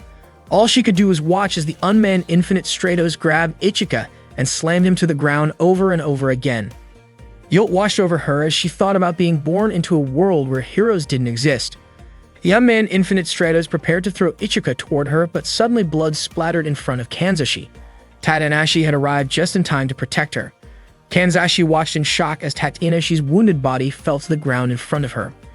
Kanzashi cried out for her older sister, calling to her deep within her subconscious. Tatenashi turned her head slightly and said it had been a long time since Kanzashi had called her that way.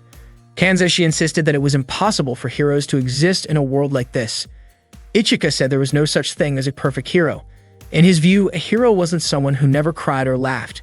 He explained that he was only human, capable of laughing, crying, and even losing sometimes, but he would never give up. He was simply a person who kept fighting without running away. Kanzashi asked if he wasn't afraid of dying. Ichika admitted that of course he was afraid, but if he chose to run away, he felt he would no longer be true to himself. Hearing this, Kanzashi broke down in tears and admitted that she had been a coward. Tadanashi comforted her, telling her that it was okay to be weak, flawed, fearful, or even imperfect, as being human meant accepting those sides of oneself. Deeply moved by her sister's words, Kanzashi listened as Tadanashi encouraged her to embrace her weaknesses. If Kanzashi could accept herself, she would find the strength to stand because she was human and she was also the younger sister Tadanashi was so proud of. Supporting Tadanashi's body, Kanzashi promised to fight back against the enemies attacking them. Tadanashi handed her a protective charm, her own aqua crystal, and cheered Kanzashi on, urging her to fight alongside the other first-year students. Meanwhile, Haoki continued battling the unmanned Infinite Stratos, calling out desperately to Ichika. Hearing her voice, Ichika slowly regained consciousness. Haoki urged him to use Ryuraka Byakuya, but Ichika couldn't because his weapon's energy had already been depleted. Haoki then told him to try Kenran Budo instead. At that moment, the unmanned Infinite Stratos launched an attack on Haoki. She wished aloud that they had more time. Kanzashi rushed in to help, firing at the unmanned machine to buy them precious seconds. Ichika was shocked to see her there. Kanzashi told him firmly that he must not hesitate. The unmanned Infinite Stratos then turned its attention toward Kanzashi, chasing her relentlessly. As it pursued her, Haoki transferred energy to Ichika. Kanzashi switched to manual guidance mode and prepared the Yama Arashi 48 missile warheads, taking full manual control of the system. She launched several missiles at the unmanned Infinite Stratos. The missiles tracked their target and exploded on impact, but to their surprise, the machine seemed nearly indestructible and continued its assault, firing back at Kanzashi. Fortunately, Haoki rushed in and deployed a protective shield to block the enemy's shots. She shouted as she unleashed the full power of her Akatsubaki unit. Haoki used a new weapon called Yugachi and successfully destroyed the left arm of the unmanned Infinite Stratos. Seizing the opportunity, Ichika charged in and struck at close range, shattering the machine's right arm. Kanzashi then fired another round of missiles, triggering a massive explosion across his body. But the blast wasn't enough to finish it. At that moment, the aqua crystal Tadanashi had given Kanzashi attached itself to the core of the unmanned Infinite Stratos. Tadanashi snapped her fingers, detonating the crystal from a distance. The unmanned Infinite Stratos was completely destroyed in an instant.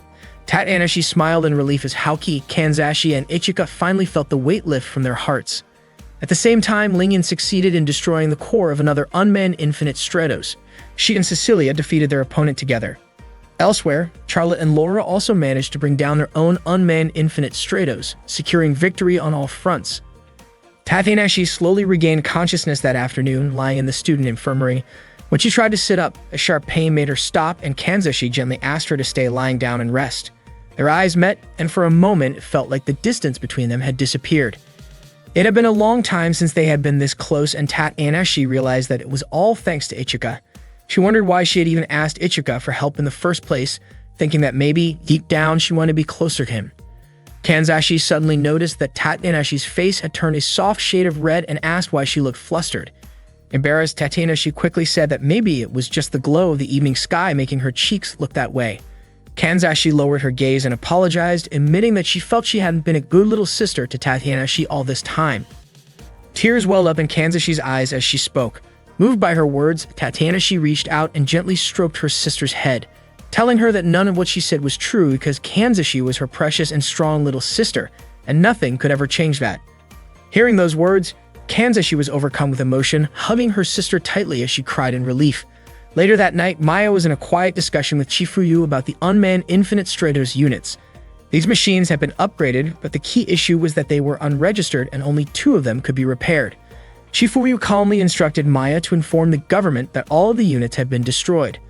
Maya hesitated, worrying that such an action might put the school at risk, but Chifuyu reassured her with firm resolve, saying that she would risk her entire life if it meant protecting even 1 or 2 schools. The following day, Kanzashi found herself lost in thought, debating whether she was ready to confess her feelings to Ichika. After mustering all her courage, she finally walked to Ichika's room and knocked on the door. Ichika opened it and looked at her with a curious expression, asking what brought her there. With slightly trembling hands, Kanzashi handed him a neatly wrapped package she had prepared.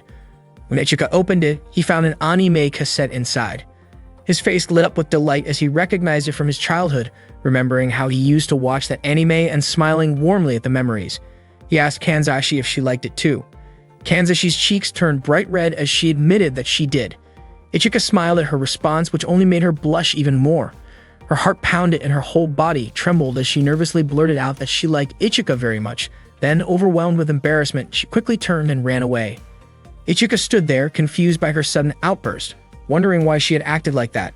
Meanwhile, Kanzashi felt a strange sense of relief for finally expressing her feelings, even though she immediately began to second-guess herself. Did she say something strange? Only then did she realize that Ichika's question might have only been about the anime, and it dawned on her with a mix of panic and disbelief that what she might have actually said sounded more like she was declaring how much she loved anime instead. That day, Kanzashi sat in the cafeteria with the girls who owned their own Infinite Stratos units. Everyone looked tense, and Lingyan was already impatient to hear Kanzashi's confession. Charlotte gently asked Lingyan to calm down since Kanzashi seemed frightened. Laura, on the other hand, suggested a rather harsh way to get the truth, which made Kanzashi even more nervous. Charlotte quickly handed Kanzashi a drink, and Kanzashi thanked her. Charlotte's warm smile turned into a sharp, focused look as she asked Kanzashi to explain everything. Cecilia and Haoki were also eager to hear Kanzashi's answer, wondering if she and Ichika were actually dating.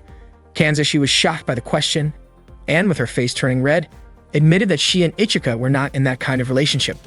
Lingyan and Haoki were surprised to hear that Kanzashi had already started calling Ichika by his first name.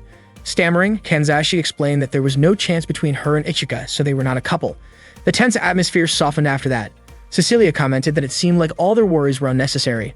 Haoki apologized to Kanzashi, and Kanzashi told everyone they could call her by her first name. Lingyan also allowed Kanzashi to call her by her first name in return.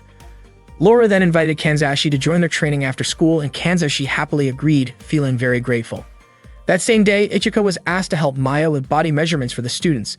Maya approached Ichika and handed him a measuring tape. Ichika asked why she was giving it to him. Maya explained that the tape was for measuring the students because, after an incident involving an unpiloted Infinite Stratos, they needed to adjust the suits accurately, which required precise measurements.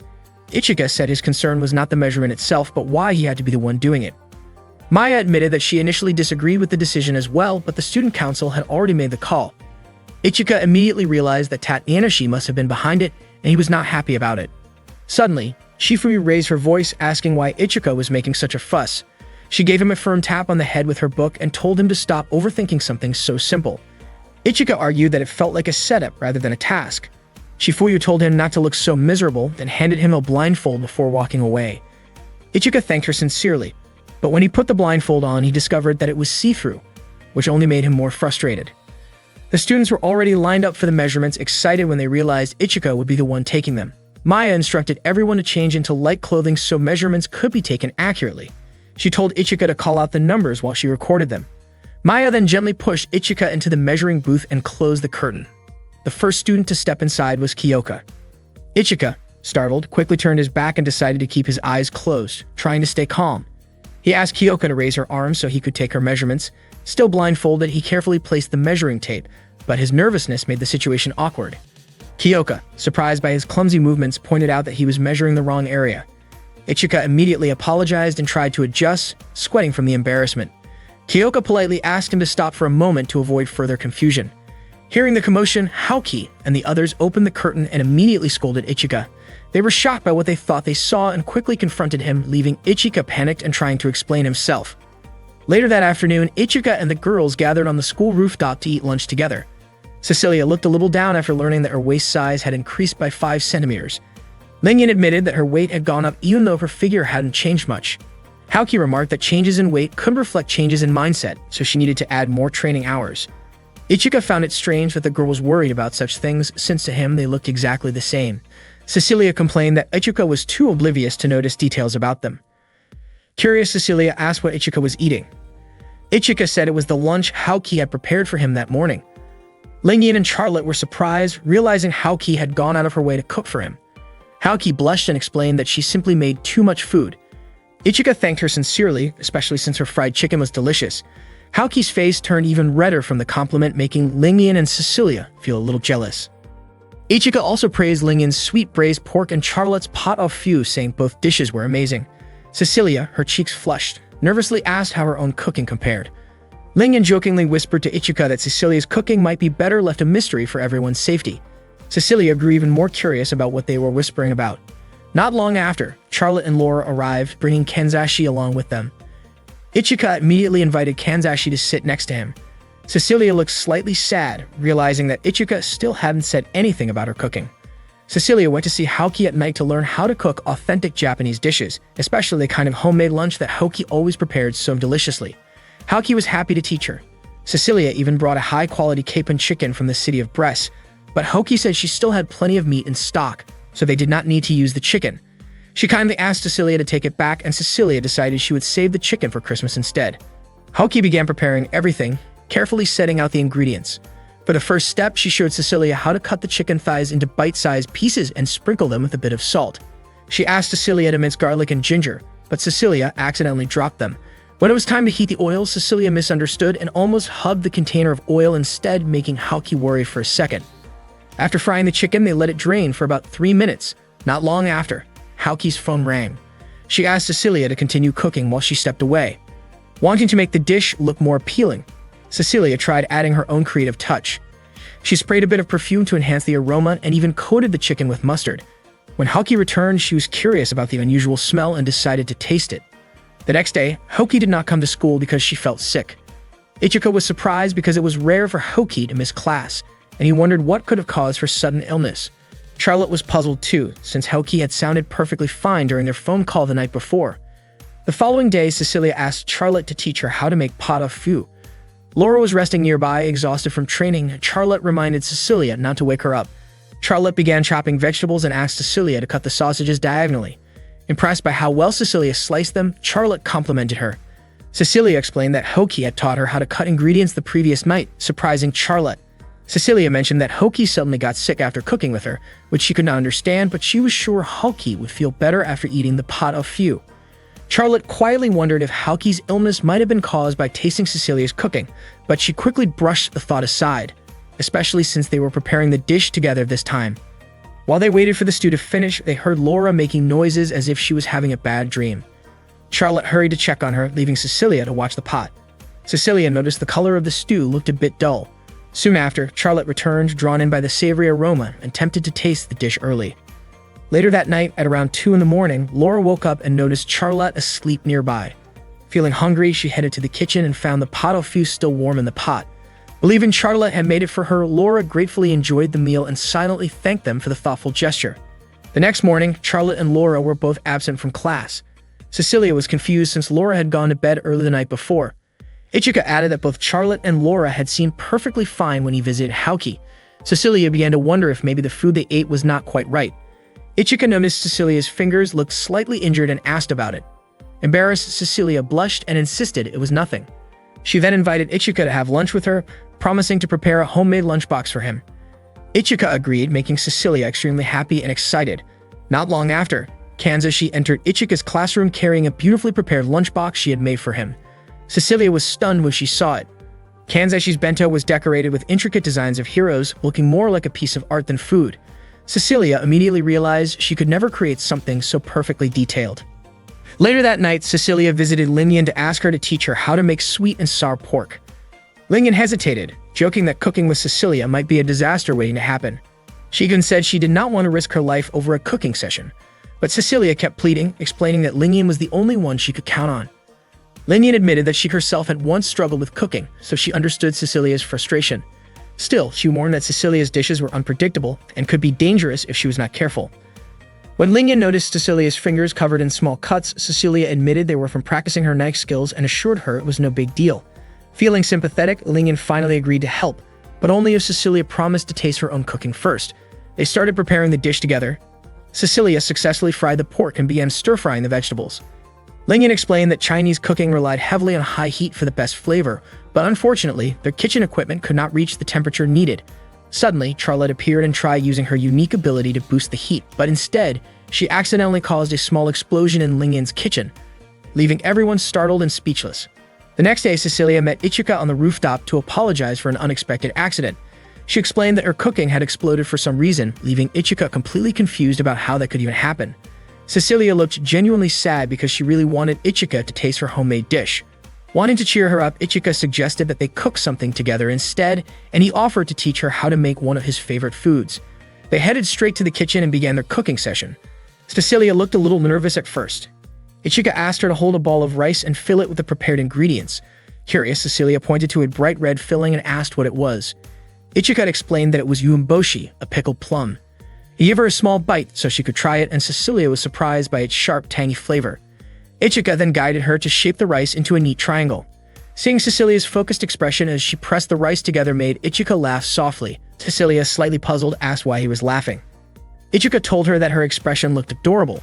Hearing that, Cecilia's cheeks turned pink with embarrassment. As Ichika moved a little closer to help guide her hands, both of them felt a nervous but warm atmosphere building between them. Before long, the onigiri rice ball was perfectly shaped. Cecilia smiled and asked Ichika to teach her one more time, enjoying the closeness of the moment as they worked together. That evening, Thabane was having dinner with Squall at a quiet cafe. She enjoyed the ribs and wine that Squall had arranged for her, though she mentioned that everything was great except for a soup that strangely tasted like it had a sleeping aid. Squall then asked if Thabane had thought about designing a personal Infinite Stratos unit for Phantom Task. Thabane replied that it sounded troublesome and casually ordered dessert instead. Taking advantage of the distraction, Squall gave a subtle signal to Reiko, who quickly pointed a gun at Thabane. However, Thabane reacted with remarkable speed, knocking Reiko down before she could act. Thabane calmly remarked that both her mind and body had exceptional capabilities. Moments later, Silent Zephyrus appeared and aimed a weapon at her as well. Rather than being intimidated, Thabane admired the impressive Infinite Stratos unit. She leaped gracefully into action, skillfully countering Silent Zephyrus, until the pilot was forced to shut down the machine. During the confrontation, Thabane nearly overpowered the pilot but stopped short of causing serious harm. When she finally got a clear look at the pilot's face, she began to laugh and confidently guessed the girl's full name, Madoka, without being told. Both Madoka and Squall were shocked at how easily Thabane figured it out. With a playful smile, Thabane said she wouldn't mind creating a personal Infinite Stratos just for Madoka. She even invited Madoka to come along with her, though she politely asked Squall for permission first. Squall firmly refused, concerned it could lead to complications. Still curious, Thabane asked Madoka what type of Infinite Stratos she preferred, long-range weapons, close-range combat, or a special customized design, clearly excited by the idea of building a unique machine just for her. Cecilia, Laura, Lingian, and Haoki were playing cards together during their field trip on the train. They were all confident that they could win the game, since the winner would have the right to be in the same group as Ichika during the trip. Ichika brought a camera to capture memories from the trip, but as the class representative, he was assigned to take landscape photos and wasn't grouped with anyone. Haoki and the others were surprised to learn that Ichika wouldn't be joining any group, and they felt disappointed that he only revealed it at that moment. Ichika, on the other hand, was confused about why they were so upset with him. Maya commented to Chifuyu that she hoped the trip would turn into a fun learning experience, and Chifuyu agreed with that thought. When they arrived at their destination, Ichika was amazed by the beautiful scenery. The students hurried to the inn, moving so quickly that they accidentally stepped on him. Maya announced to everyone that they were free until late afternoon, since they would be visiting Kiyomizu Temple later that day. Chifuyu reminded everyone to be on time for the temple visit. Maya waited for Ichika because she wanted to show him something inside his suitcase. Not long after, Kanzashi approached Ichika, curious about what was inside. Suddenly, the suitcase began to move, and when it opened, it revealed Tatenashi inside. Everyone was shocked to see her there. Kanzashi immediately tried to push Tatenashi back into the suitcase. Ichika and Kanzashi quickly placed the suitcase into the back of a car, and the car drove away. It turned out that the real Tatenashi had been hiding behind a wall all along, secretly observing them. That afternoon, Cecilia stood in front of the temple, feeling as if autumn, or perhaps the season of love, had arrived. Ichika came over while holding his camera and casually told her she looked beautiful. Cecilia's face turned red when she heard his compliment. Thinking that Ichika wanted to take her picture, she smiled as sweetly as possible for the camera. After Ichika took the photo, Cecilia rushed over to see the result, only to find out that the beautiful thing Ichika had mentioned was actually the scenery, not her. Ichika had been focused on photographing the view. Cecilia scolded him for this, and when Ichika asked if it was because the photo turned out blurry, she became even more frustrated. Soon after, Haoki and the others asked Ichika to take their pictures, and he happily agreed. Other students quickly followed, each wanting their photo taken by Ichika near the temple, striking different poses. After he finished photographing everyone, Ichika continued exploring the area in search of more scenic shots. Meanwhile, Charlotte was walking alone when she spotted Ichika and called out to him, asking what he was doing. Ichika explained that he was trying to retrieve the lens cap that had fallen beneath a wooden plank. Charlotte offered to help, thinking her smaller hands might reach through the narrow gap. She crouched down and reached for the lens cap, but the dark space made it difficult to grab. She tried several times until she finally managed to get it. During the process, her skirt shifted slightly, and Ichika, who noticed this, quickly turned his face away, his cheeks turning red. Once Charlotte handed the lens cap to him, she noticed Ichika's nervous expression and asked why he looked so flustered. Ichika quietly explained that her skirt had lifted a little. Surprised, Charlotte immediately adjusted her clothes with her hands. Ichika apologized for the situation. Charlotte told him she would forgive him if he agreed to keep her company for a while, and Ichika agreed. Charlotte then happily held his hand. Later, the temple became crowded with students on the field trip. Lingyan, who normally didn't pray to deities, decided to make a wish because the temple was famous for blessings of love. While pouring water over the deity statue, she secretly wished that Ichika would notice her feelings. Cecilia arrived just as Lingyan finished her prayer. Both of them felt nervous and exchanged small talk, clearly embarrassed to admit that they were both hoping for a romantic miracle from the temple. Unexpectedly, Laura appeared and prayed for a future blessed with many children. Lingyan was puzzled by Laura's wish, only to learn that Laura was simply copying what other visitors were praying for. Not long after, Charlotte and Ichika showed up. Charlotte looked flustered, realizing that the others had seen her together with Ichika. Cecilia asked why Charlotte had been alone with him, while Lingyan teasingly guessed that they might have just gone on a date. Charlotte quickly denied it, and Ichika assured them that there was no way they had been on a date. He reminded them not to get too angry, joking that too much frowning would make them age faster. Ichika encouraged everyone to enjoy the school trip together instead. Unexpectedly, their expressions turned intimidating as they grew irritated by his words, causing Ichika to dash away while they chased after him. Meanwhile, Maya was walking behind Chifuyu and asked if something was bothering her, since Chifuyu had looked gloomy for a while. Chifuyu explained that she just wanted the students to enjoy their school field trip, especially because the school and the students had already been attacked by enemies several times before. She reminded Maya to stay alert and keep an eye on the surroundings. At that moment, Ichika was walking alone, having just managed to escape from a group of girls who had been chasing him in frustration. Suddenly, Hani appeared wearing a traditional outfit and greeted Ichika. Hani admitted that she was being chased by Kanzashi. Sure enough, Kanzashi soon showed up, looking exhausted from running after Hane. Ichika asked why Kanzashi was running around in such clothes. Kanzashi explained that her friends had pressured her into renting the outfit, and although she hadn't wanted to wear it, she had no choice. Ichika commented that the traditional outfit actually suited Kanzashi very well.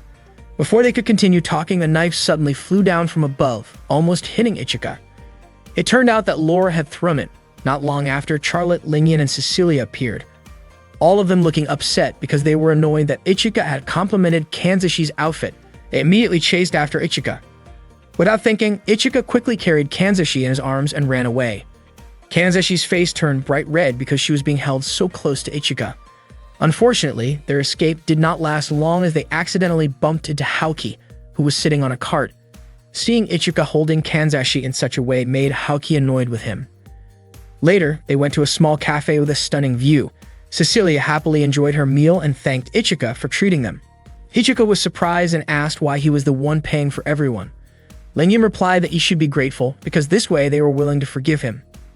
Lingyan also mentioned that she didn't expect Haoki to know such a beautiful place. Haoki smiled even though the real reason she found the cafe was because she had wanted to eat there alone with Ichika. Kanzashi also enjoyed her meal and loved the taste. Ichika noticed Laura staring at her food without eating. Curious, Laura asked what the dish was called. Charlotte explained that it was a traditional sweet called wagashi. Ichika offered one to Laura. Laura hesitated, saying the treat looked so cute that it felt wrong to eat it, as if the dessert itself was asking her not to. She looked a little sad, but she still really wanted to taste it. Ichika encouraged her to try it, assuring her it was delicious. Laura finally took a bite and immediately found the taste amazing. The scenery around them was breathtaking, and Ichika enjoyed the view from a bridge. He stood quietly, remembering his memories with Chifuyu from when he was a child up to the present. He recalled how Chifuyu always reminded him to never forget the people who were part of his past. Ichika also thought of Haoki, who had been his friend when they practiced kendo together. Before long, Haoki approached him. Ichika asked why she was alone, and Haoki explained that she had become separated from the others. She told him about a beautiful bamboo forest nearby. Since Ichika hadn't been there yet, he invited Haoki to go together. Haoki's face lit up happily as she accepted. Walking side by side through the bamboo forest, Haoki said the place felt calming, and Ichika agreed. Haoki admitted that she had wanted to visit this spot with Ichika for a long time. Ichika remembered how, when they were younger, they often walked together after kendo practice. Haoki blushed as she recalled those times. Ichika said he missed those days too, but then his mind suddenly drifted to the image of someone else. Haoki noticed his distracted look and asked why he seemed different. Ichika said it was nothing and asked if he could take a photo of her. Just as he was about to take the picture, Squall appeared and offered to take one of the two of them together instead. Ichika handed the camera to Squall, and as he and Haoki stood close to each other, Squall snapped the photo. They thanked her afterward. Squall remarked that Ichika and Haoki looked like a great match. Before leaving, Squall called Ichika by name, which surprised him because he had never met her before and couldn't figure out how she knew who he was. That evening, the students visited the Kiyomizu Temple, which stood 13 meters high on the mountainside and was supported by 139 pillars known as the Pillars of the Underworld. The students were amazed by the breathtaking view. Charlotte and Cecilia both commented on how stunning the scenery was. Maya reminded everyone to gather at the monorail stop when it was time to leave. Ichika noticed Chifuyu standing off to the side, lost in thought, and he quietly took a picture of her. Chifuyu caught him in the act and pointed out that taking photos of a woman without permission was not very polite. Ichika apologized, but to his surprise, Chifuyu asked if she could have a copy of the picture. Charlotte approached Ichika and asked to see the photos he had taken earlier. Ichika showed them to her, and Charlotte was surprised by how many places he had already explored. While looking at the photos, Charlotte's chest unintentionally brushed against Ichika's arm, making him a bit nervous. Cecilia soon joined in to see the photos too, and her chest also accidentally pressed against his arm, which made Ichika even more tense. He asked them to take turns so everyone could see. Soon after, Yuko and several other girls gathered around, all of them crowding so tightly that Ichika was practically squeezed between them. Struggling to free himself, he accidentally dropped his camera. Ichika quickly moved to retrieve it from the lower level. While Ichika was searching for his camera near the bushes, Madoka suddenly appeared in front of him.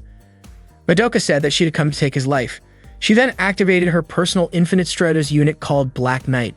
Meanwhile, it was almost time for the students to gather, but Cecilia suddenly walked away, which made Haoki call out to her. Cecilia explained that Ichika had not returned yet, so she wanted to check on him. At that moment, the other students were already inside the train car. Shizune and Eriko reported that Ichika, Haoki, and Cecilia were still missing.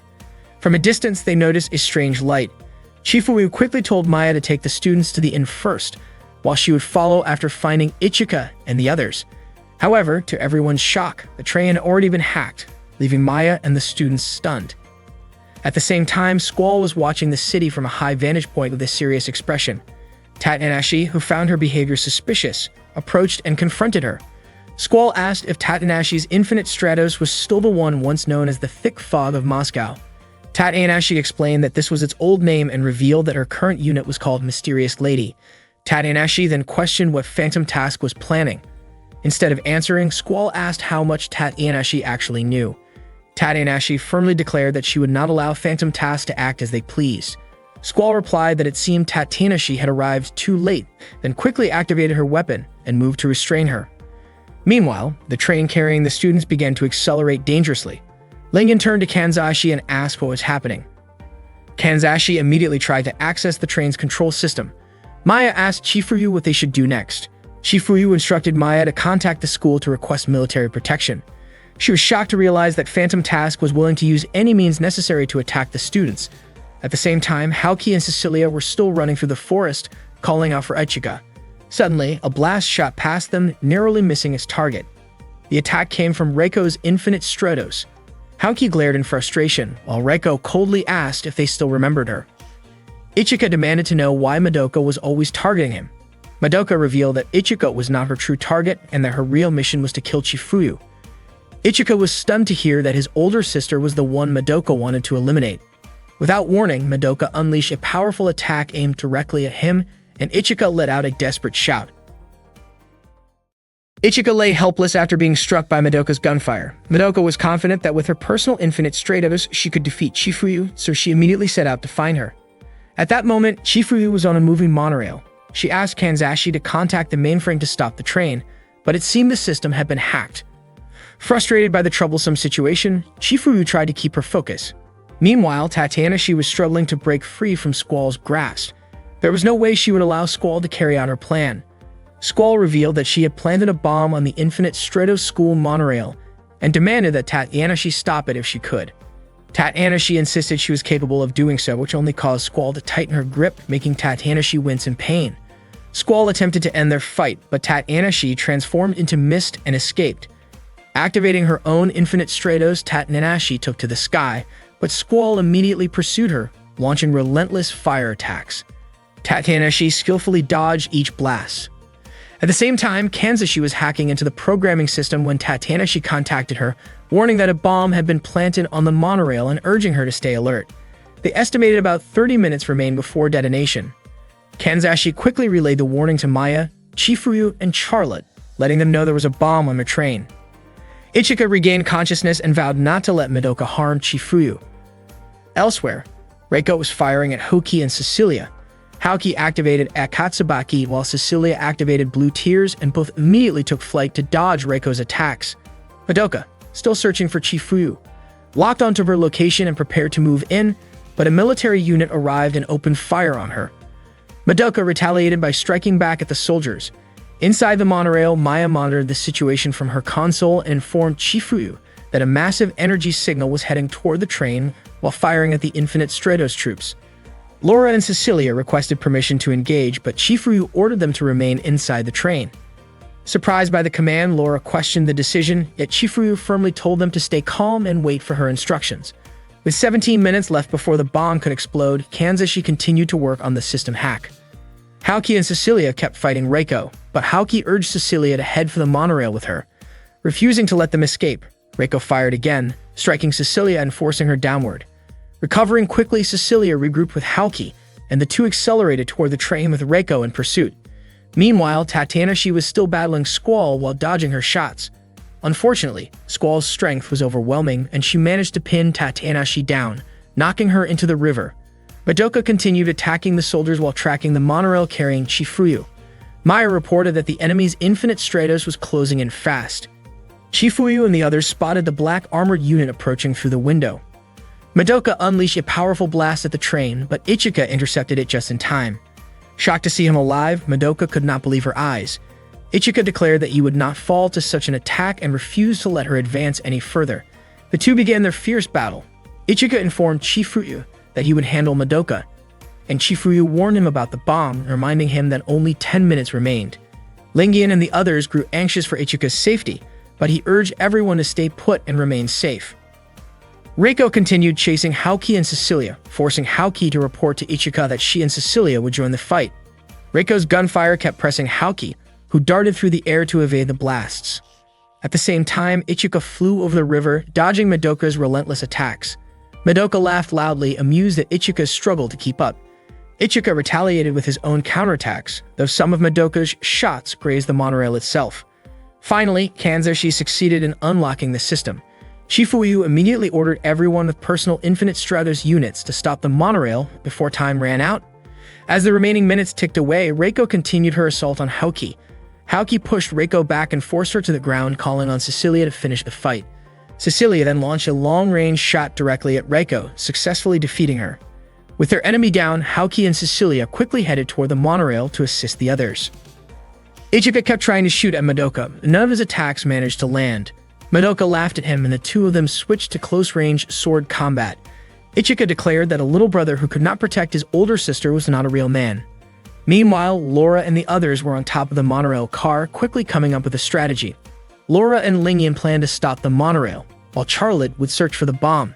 At the same time, Kanzashi was still hacking into the system to locate the bomb, and Maya reported that only 120 seconds remained. Ichika continued to fight Madoka with everything he had, but time was running out fast. Laura and Lingian used all their strength to try and stop the monorail. With just 1 minute left, Ichika and Madoka kept clashing, while Haoki and Cecilia watched the fierce battle. When the timer dropped to 30 seconds, Kanzashi finally pinpointed the location of the bomb. She quickly informed Charlotte, who rushed to the spot, grabbed the bomb, and threw it toward Laura. Just as the time ran out, the bomb exploded. Ichika was stunned, completely shocked by the sudden blast. Madoka smiled coldly and immediately launched an attack at Ichika. Distracted by the explosion, Ichika failed to defend himself and was struck by Madoka's attack. He fell hard in front of Haoki and Cecilia. Haoki screamed Ichika's name in panic and immediately flew toward him, managing to catch him before he hit the ground. Cecilia quickly prepared to face Madoka. At the same time, Laura managed to contain most of the explosion with her protective barrier, preventing the blast from harming anyone else. Everyone felt relieved for a brief moment, but Maya reported that Ichika had been defeated, shocking Chifuyu. Cecilia and Madoka faced each other.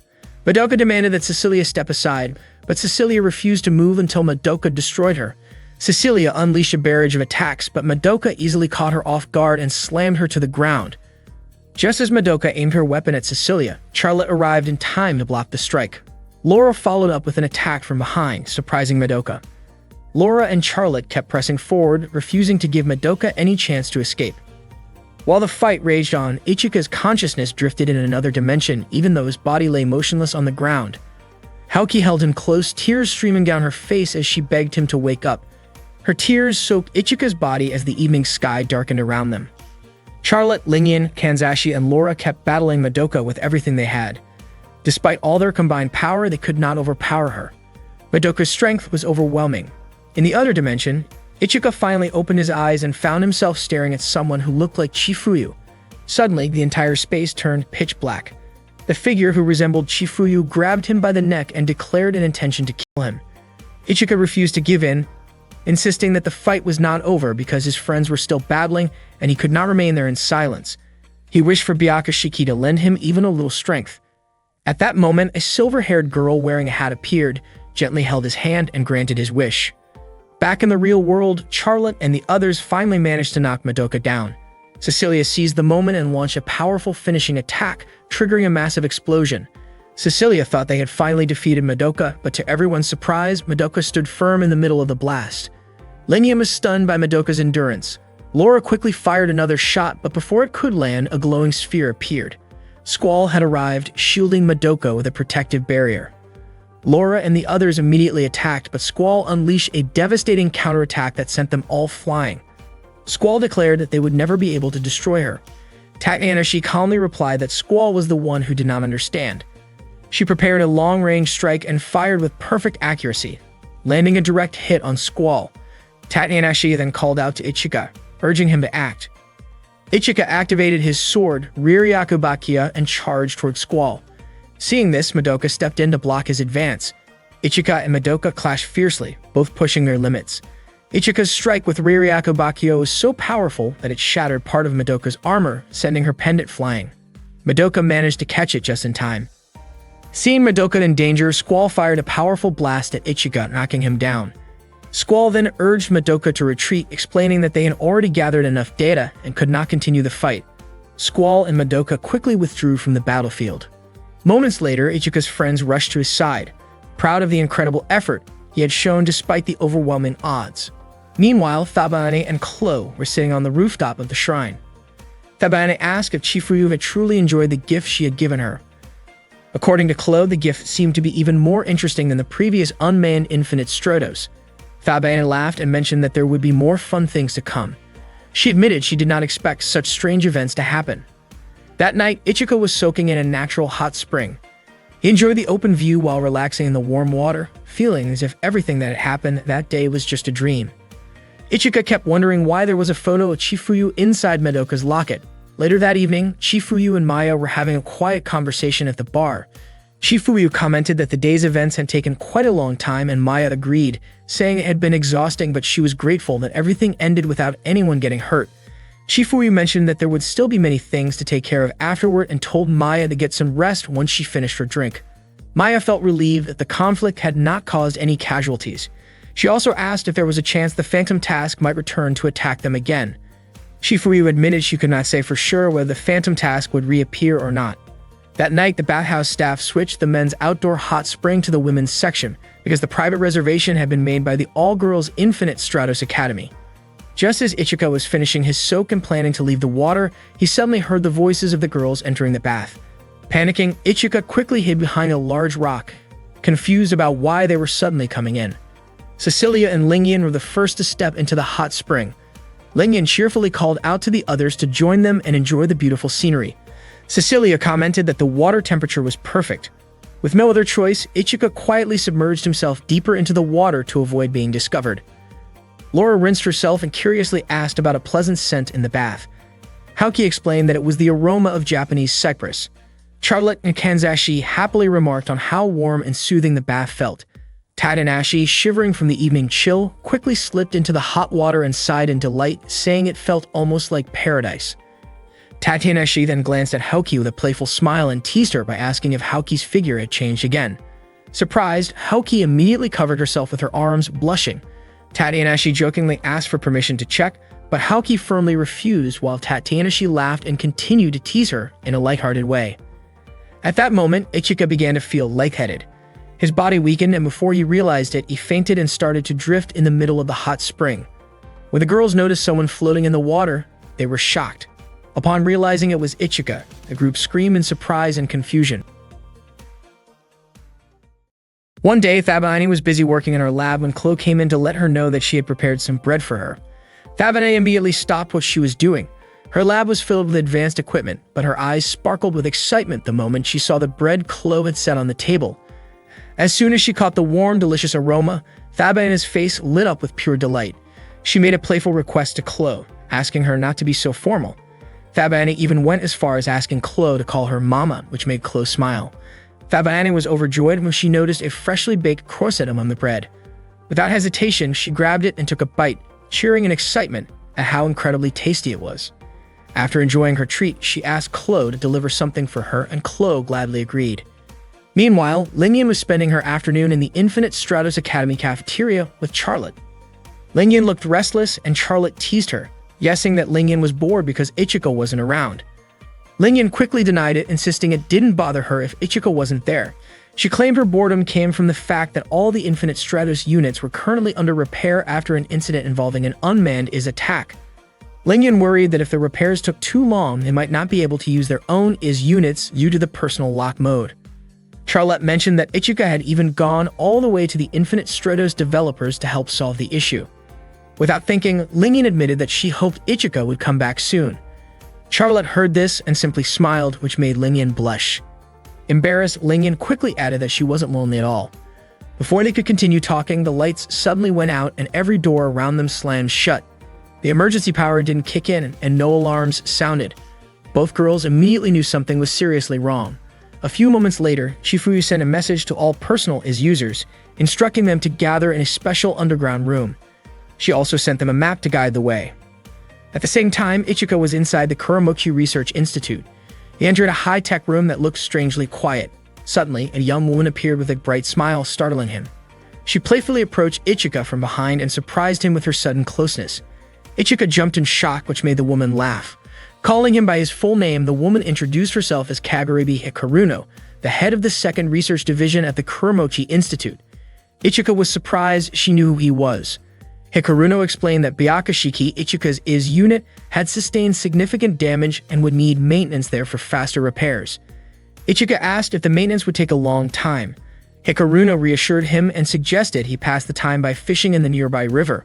With a cheerful grin, she even handed him a fishing rod, explaining that the river was full of fish and that he could easily find bait along the riverbanks. Back at the academy, Haoki, Cecilia, Charlotte, Lingyan, and Laura arrived at the underground room. It was their first time seeing this hidden location, and none of them had imagined that such a place existed beneath Infinite Stratos Academy. Shifuyu was already there and immediately briefed them on the situation. All school systems had gone offline, and she suspected that someone was hacking into the Infinite Stratos network. Maya reported that no students had been harmed so far, but their top priority was to regain control of the academy's main system. To do that, Maya explained that the girls would have to enter the school's core network from inside a computer system.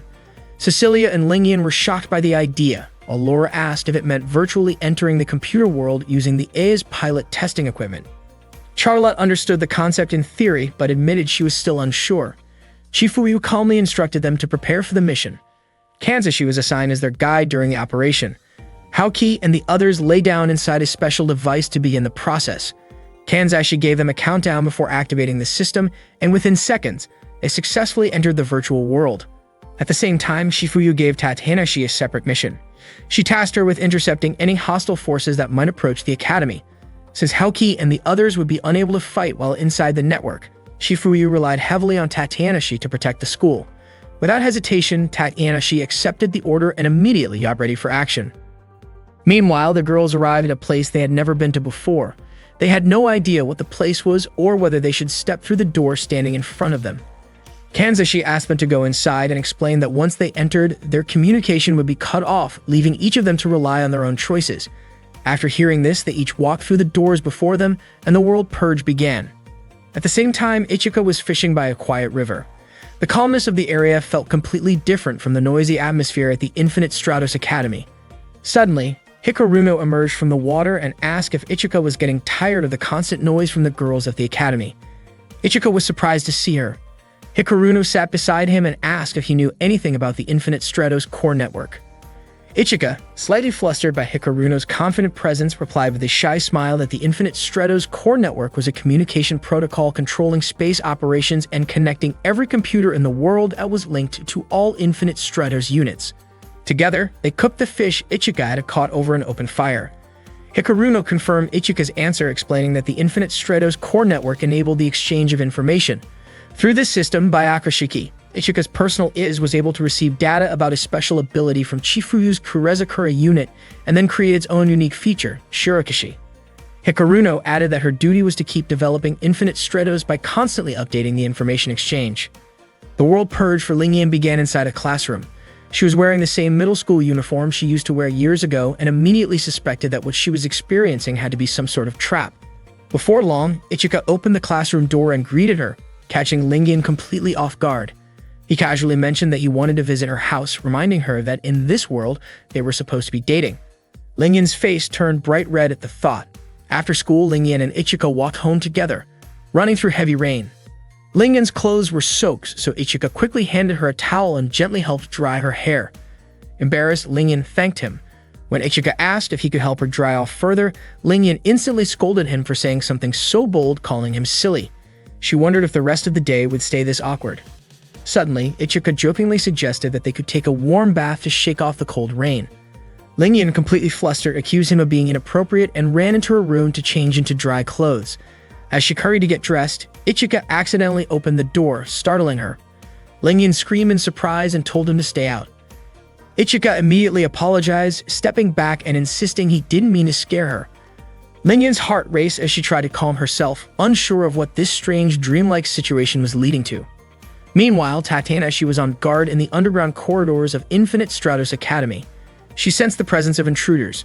Trusting her instincts, she released a thick mist into the hallway, making it easier to reveal their positions. Tatanashi called out to them, stating confidently that they must have been observing the academy for quite some time to infiltrate the underground area so quickly. The intruders were startled and opened fire. Tatanashi used her mist to deflect the bullets, and with just a snap of her fingers, a powerful shockwave burst through the corridor, exposing the intruders clearly. Elsewhere, Cecilia's world purge began in a luxurious private room where she was finishing a long-distance business conversation with a colleague. After ending the call, she pressed the bell to summon her attendant. Her cheeks flushed slightly as she waited for the door to open. Moments later, Ichika entered the room dressed in a butler's uniform, greeting her politely. Cecilia looked annoyed by Ichika's overly formal behavior when it was just the two of them. Ichika laughed softly and apologized for teasing her. The Oramura family had served the Alcott family for generations, and because of that history, Cecilia and Ichika had always shared a close bond. Being near him gave Cecilia a sense of comfort, as if all the burdens of the world faded away.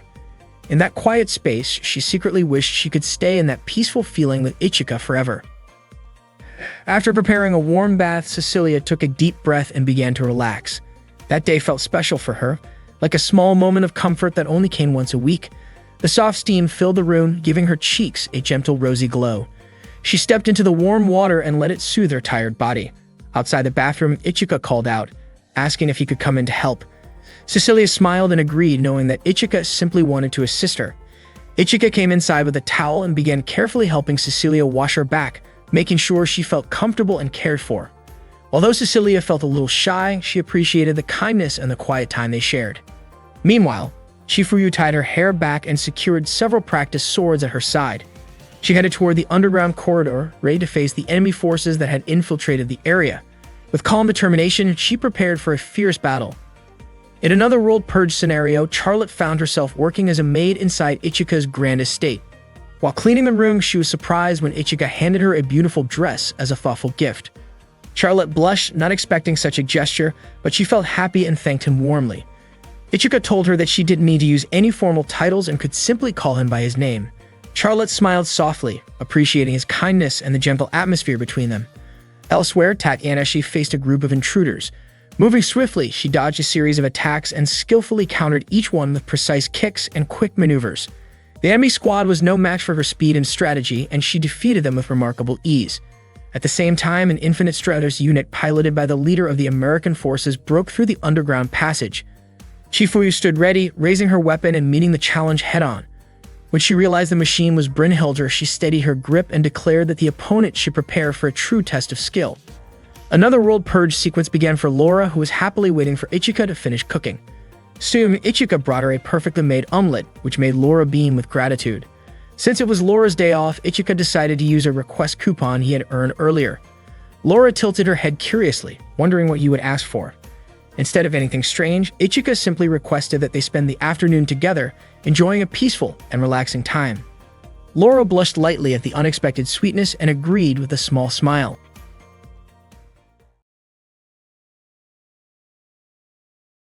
At that moment, Kanzashi received a sudden warning from her computer that completely startled her.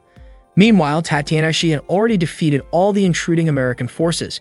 She felt puzzled because even though the attackers came from the US military, there was something strange about the timing between the system's shutdown and the arrival of the intruders. Tatiana began to suspect that the hacker might actually be from a different group. Suddenly, one of the intruders fired a gun directly at her. Tatiana collapsed, badly injured, but still managed to softly call out Ichika's name before losing strength. Hearing her faint call, Ichika was shocked and immediately ran toward Byakushiki. Without hesitation, he activated his unit. Ichika apologized to Hikaruno, explaining that he needed to return to the school right away. He broke through the wall and launched into the sky. As he left, Hikaruno called him a fool, revealing that she had been secretly collecting Byakushiki's data to mass-produce the next generation of Infinite Stratos units. At the same time, Chifuyu was still battling the Infinite Stratos unit Brynhildr. She used her sword skillfully, striking and throwing it across several angles. The American commander ordered Chifuyu to stop resisting, but she refused. Chifuyu questioned why the US forces would travel so far to a school on an eastern island. She was certain their goal wasn't just the unregistered Infinite Stratos core, but also Byakushiki itself. Chifuyu confidently told them that Byakushiki was no longer there and warned that a normal human body couldn't fight Infinite Stratos. However, she also made it clear that she was no ordinary human. Meanwhile, Ichika arrived at Tatanashi's location by breaking through the roof, only to find her being carried away by two intruders. He quickly fought them off and rushed to check on her. Deeply worried, Ichika tried to help her up and wanted to take her to the student infirmary, but Tatashi refused, insisting that she was fine. She transmitted a set of coordinates to Ichika and urged him to go there immediately, warning that everyone else was in danger. Understanding the urgency, Ichika left without hesitation. At the same time, Kanzashi monitored the ongoing world purge system and saw that Haoki and the others were in serious danger. If nothing was done, they might never return. She tried to repair the system, but it was still malfunctioning. Moments later, Ichika arrived. Kanzashi explained that the Infinite Stratos Academy was currently powerless because of a cyber attack.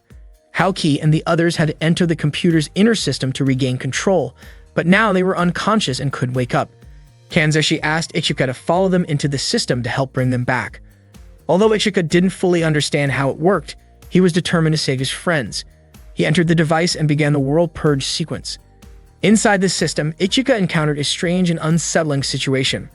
A false version of himself appeared and started behaving in a way that made Lingyan extremely uncomfortable, trying to get too close and acting overly familiar. Lingyan tried to resist, but the fake Ichika kept pressuring her with charming words. Laura also found herself cornered, feeling uneasy about the imposter's actions. Just as the situation became tense, the real Ichika suddenly appeared and demanded to know what the imposter was trying to do. Lingyan was shocked to see two Ichikas at once. She believed the one wearing the Infinite Stratos suit had to be the real one, but she was still conflicted because the fake Ichika seemed to match the ideal version of him in her heart. The disturbance in Lingyan's world purge caused her to cry out in pain as the system became unstable, The real Ichika and the imposter clashed in a fierce fight. With a powerful punch, Ichika struck the fake version's face, causing the imposter to disappear. Seeing Lingyan trembling in fear, Ichika calmly reassured her, promising that he was there to protect her. He reached out his hand and Lingyan gratefully took it, her fear easing as a small smile formed on her face. Lingyan successfully exited the world purge. When she opened her eyes in the real world, she instinctively covered herself with a blanket and let out a startled scream, feeling embarrassed and disoriented from the experience. Ichika quickly explained that the unsettling actions inside the world purge had not been him, emphasizing that it was the work of the imposter. Lingyan, still flustered, demanded that he help her straighten her outfit, accusing him of being the one who caused the situation in the simulation. Though Ichika denied any wrongdoing, he reluctantly helped her adjust her clothes, carefully turning his eyes away to respect her privacy. Lingyan, still blushing, managed to compose herself. Just then, Kanzashi appeared, informing Ichika that Lingyan needed to be safely transferred back before another attack occurred. Lingyan thanked Ichika with a shy but sincere smile before disappearing from the system. Afterward, Kanzashi urged Ichika to continue and rescue the others who were still trapped. At that moment, a fake version of Ichika was soaking in the bath with Cecilia. The imposter acted in a way that made Cecilia very uncomfortable, even commenting that her body looked different. Cecilia felt frozen and didn't know how to react. The real Ichika suddenly appeared and startled them both. He saw the fake Ichika bothering Cecilia and struck the imposter with a metal rod, causing the fake to vanish. Cecilia was freed from the digital trap known as the World Purge, but she reappeared without clothes. Ichika's face turned bright red and he quickly turned away. Shortly afterwards, Cecilia put her uniform back on, deeply embarrassed that Ichika had accidentally seen her. He tried to explain that it was not intentional. Feeling humiliated, Cecilia prepared to launch an attack out of frustration. Cornered, Ichika tried to calm her by saying that she was beautiful, which made her blush even more. Overwhelmed, she disappeared from the virtual space. Ichika wondered why he kept appearing in the World Purge scenarios that targeted the girls. Kanzashi explained that the enemy might be using each girl's hidden emotions and isolating them based on their deepest feelings. Meanwhile, Charlotte found herself in a similar trap. She was in the middle of changing clothes while the fake Ichika watched, which made her extremely uneasy. The imposter suddenly moved in a threatening way and damaged her clothing, causing Charlotte to panic and cover herself. The real Ichika arrived just in time and fought the imposter, driving away with his sword. Charlotte returned from the World Purge, still wearing only minimal clothing.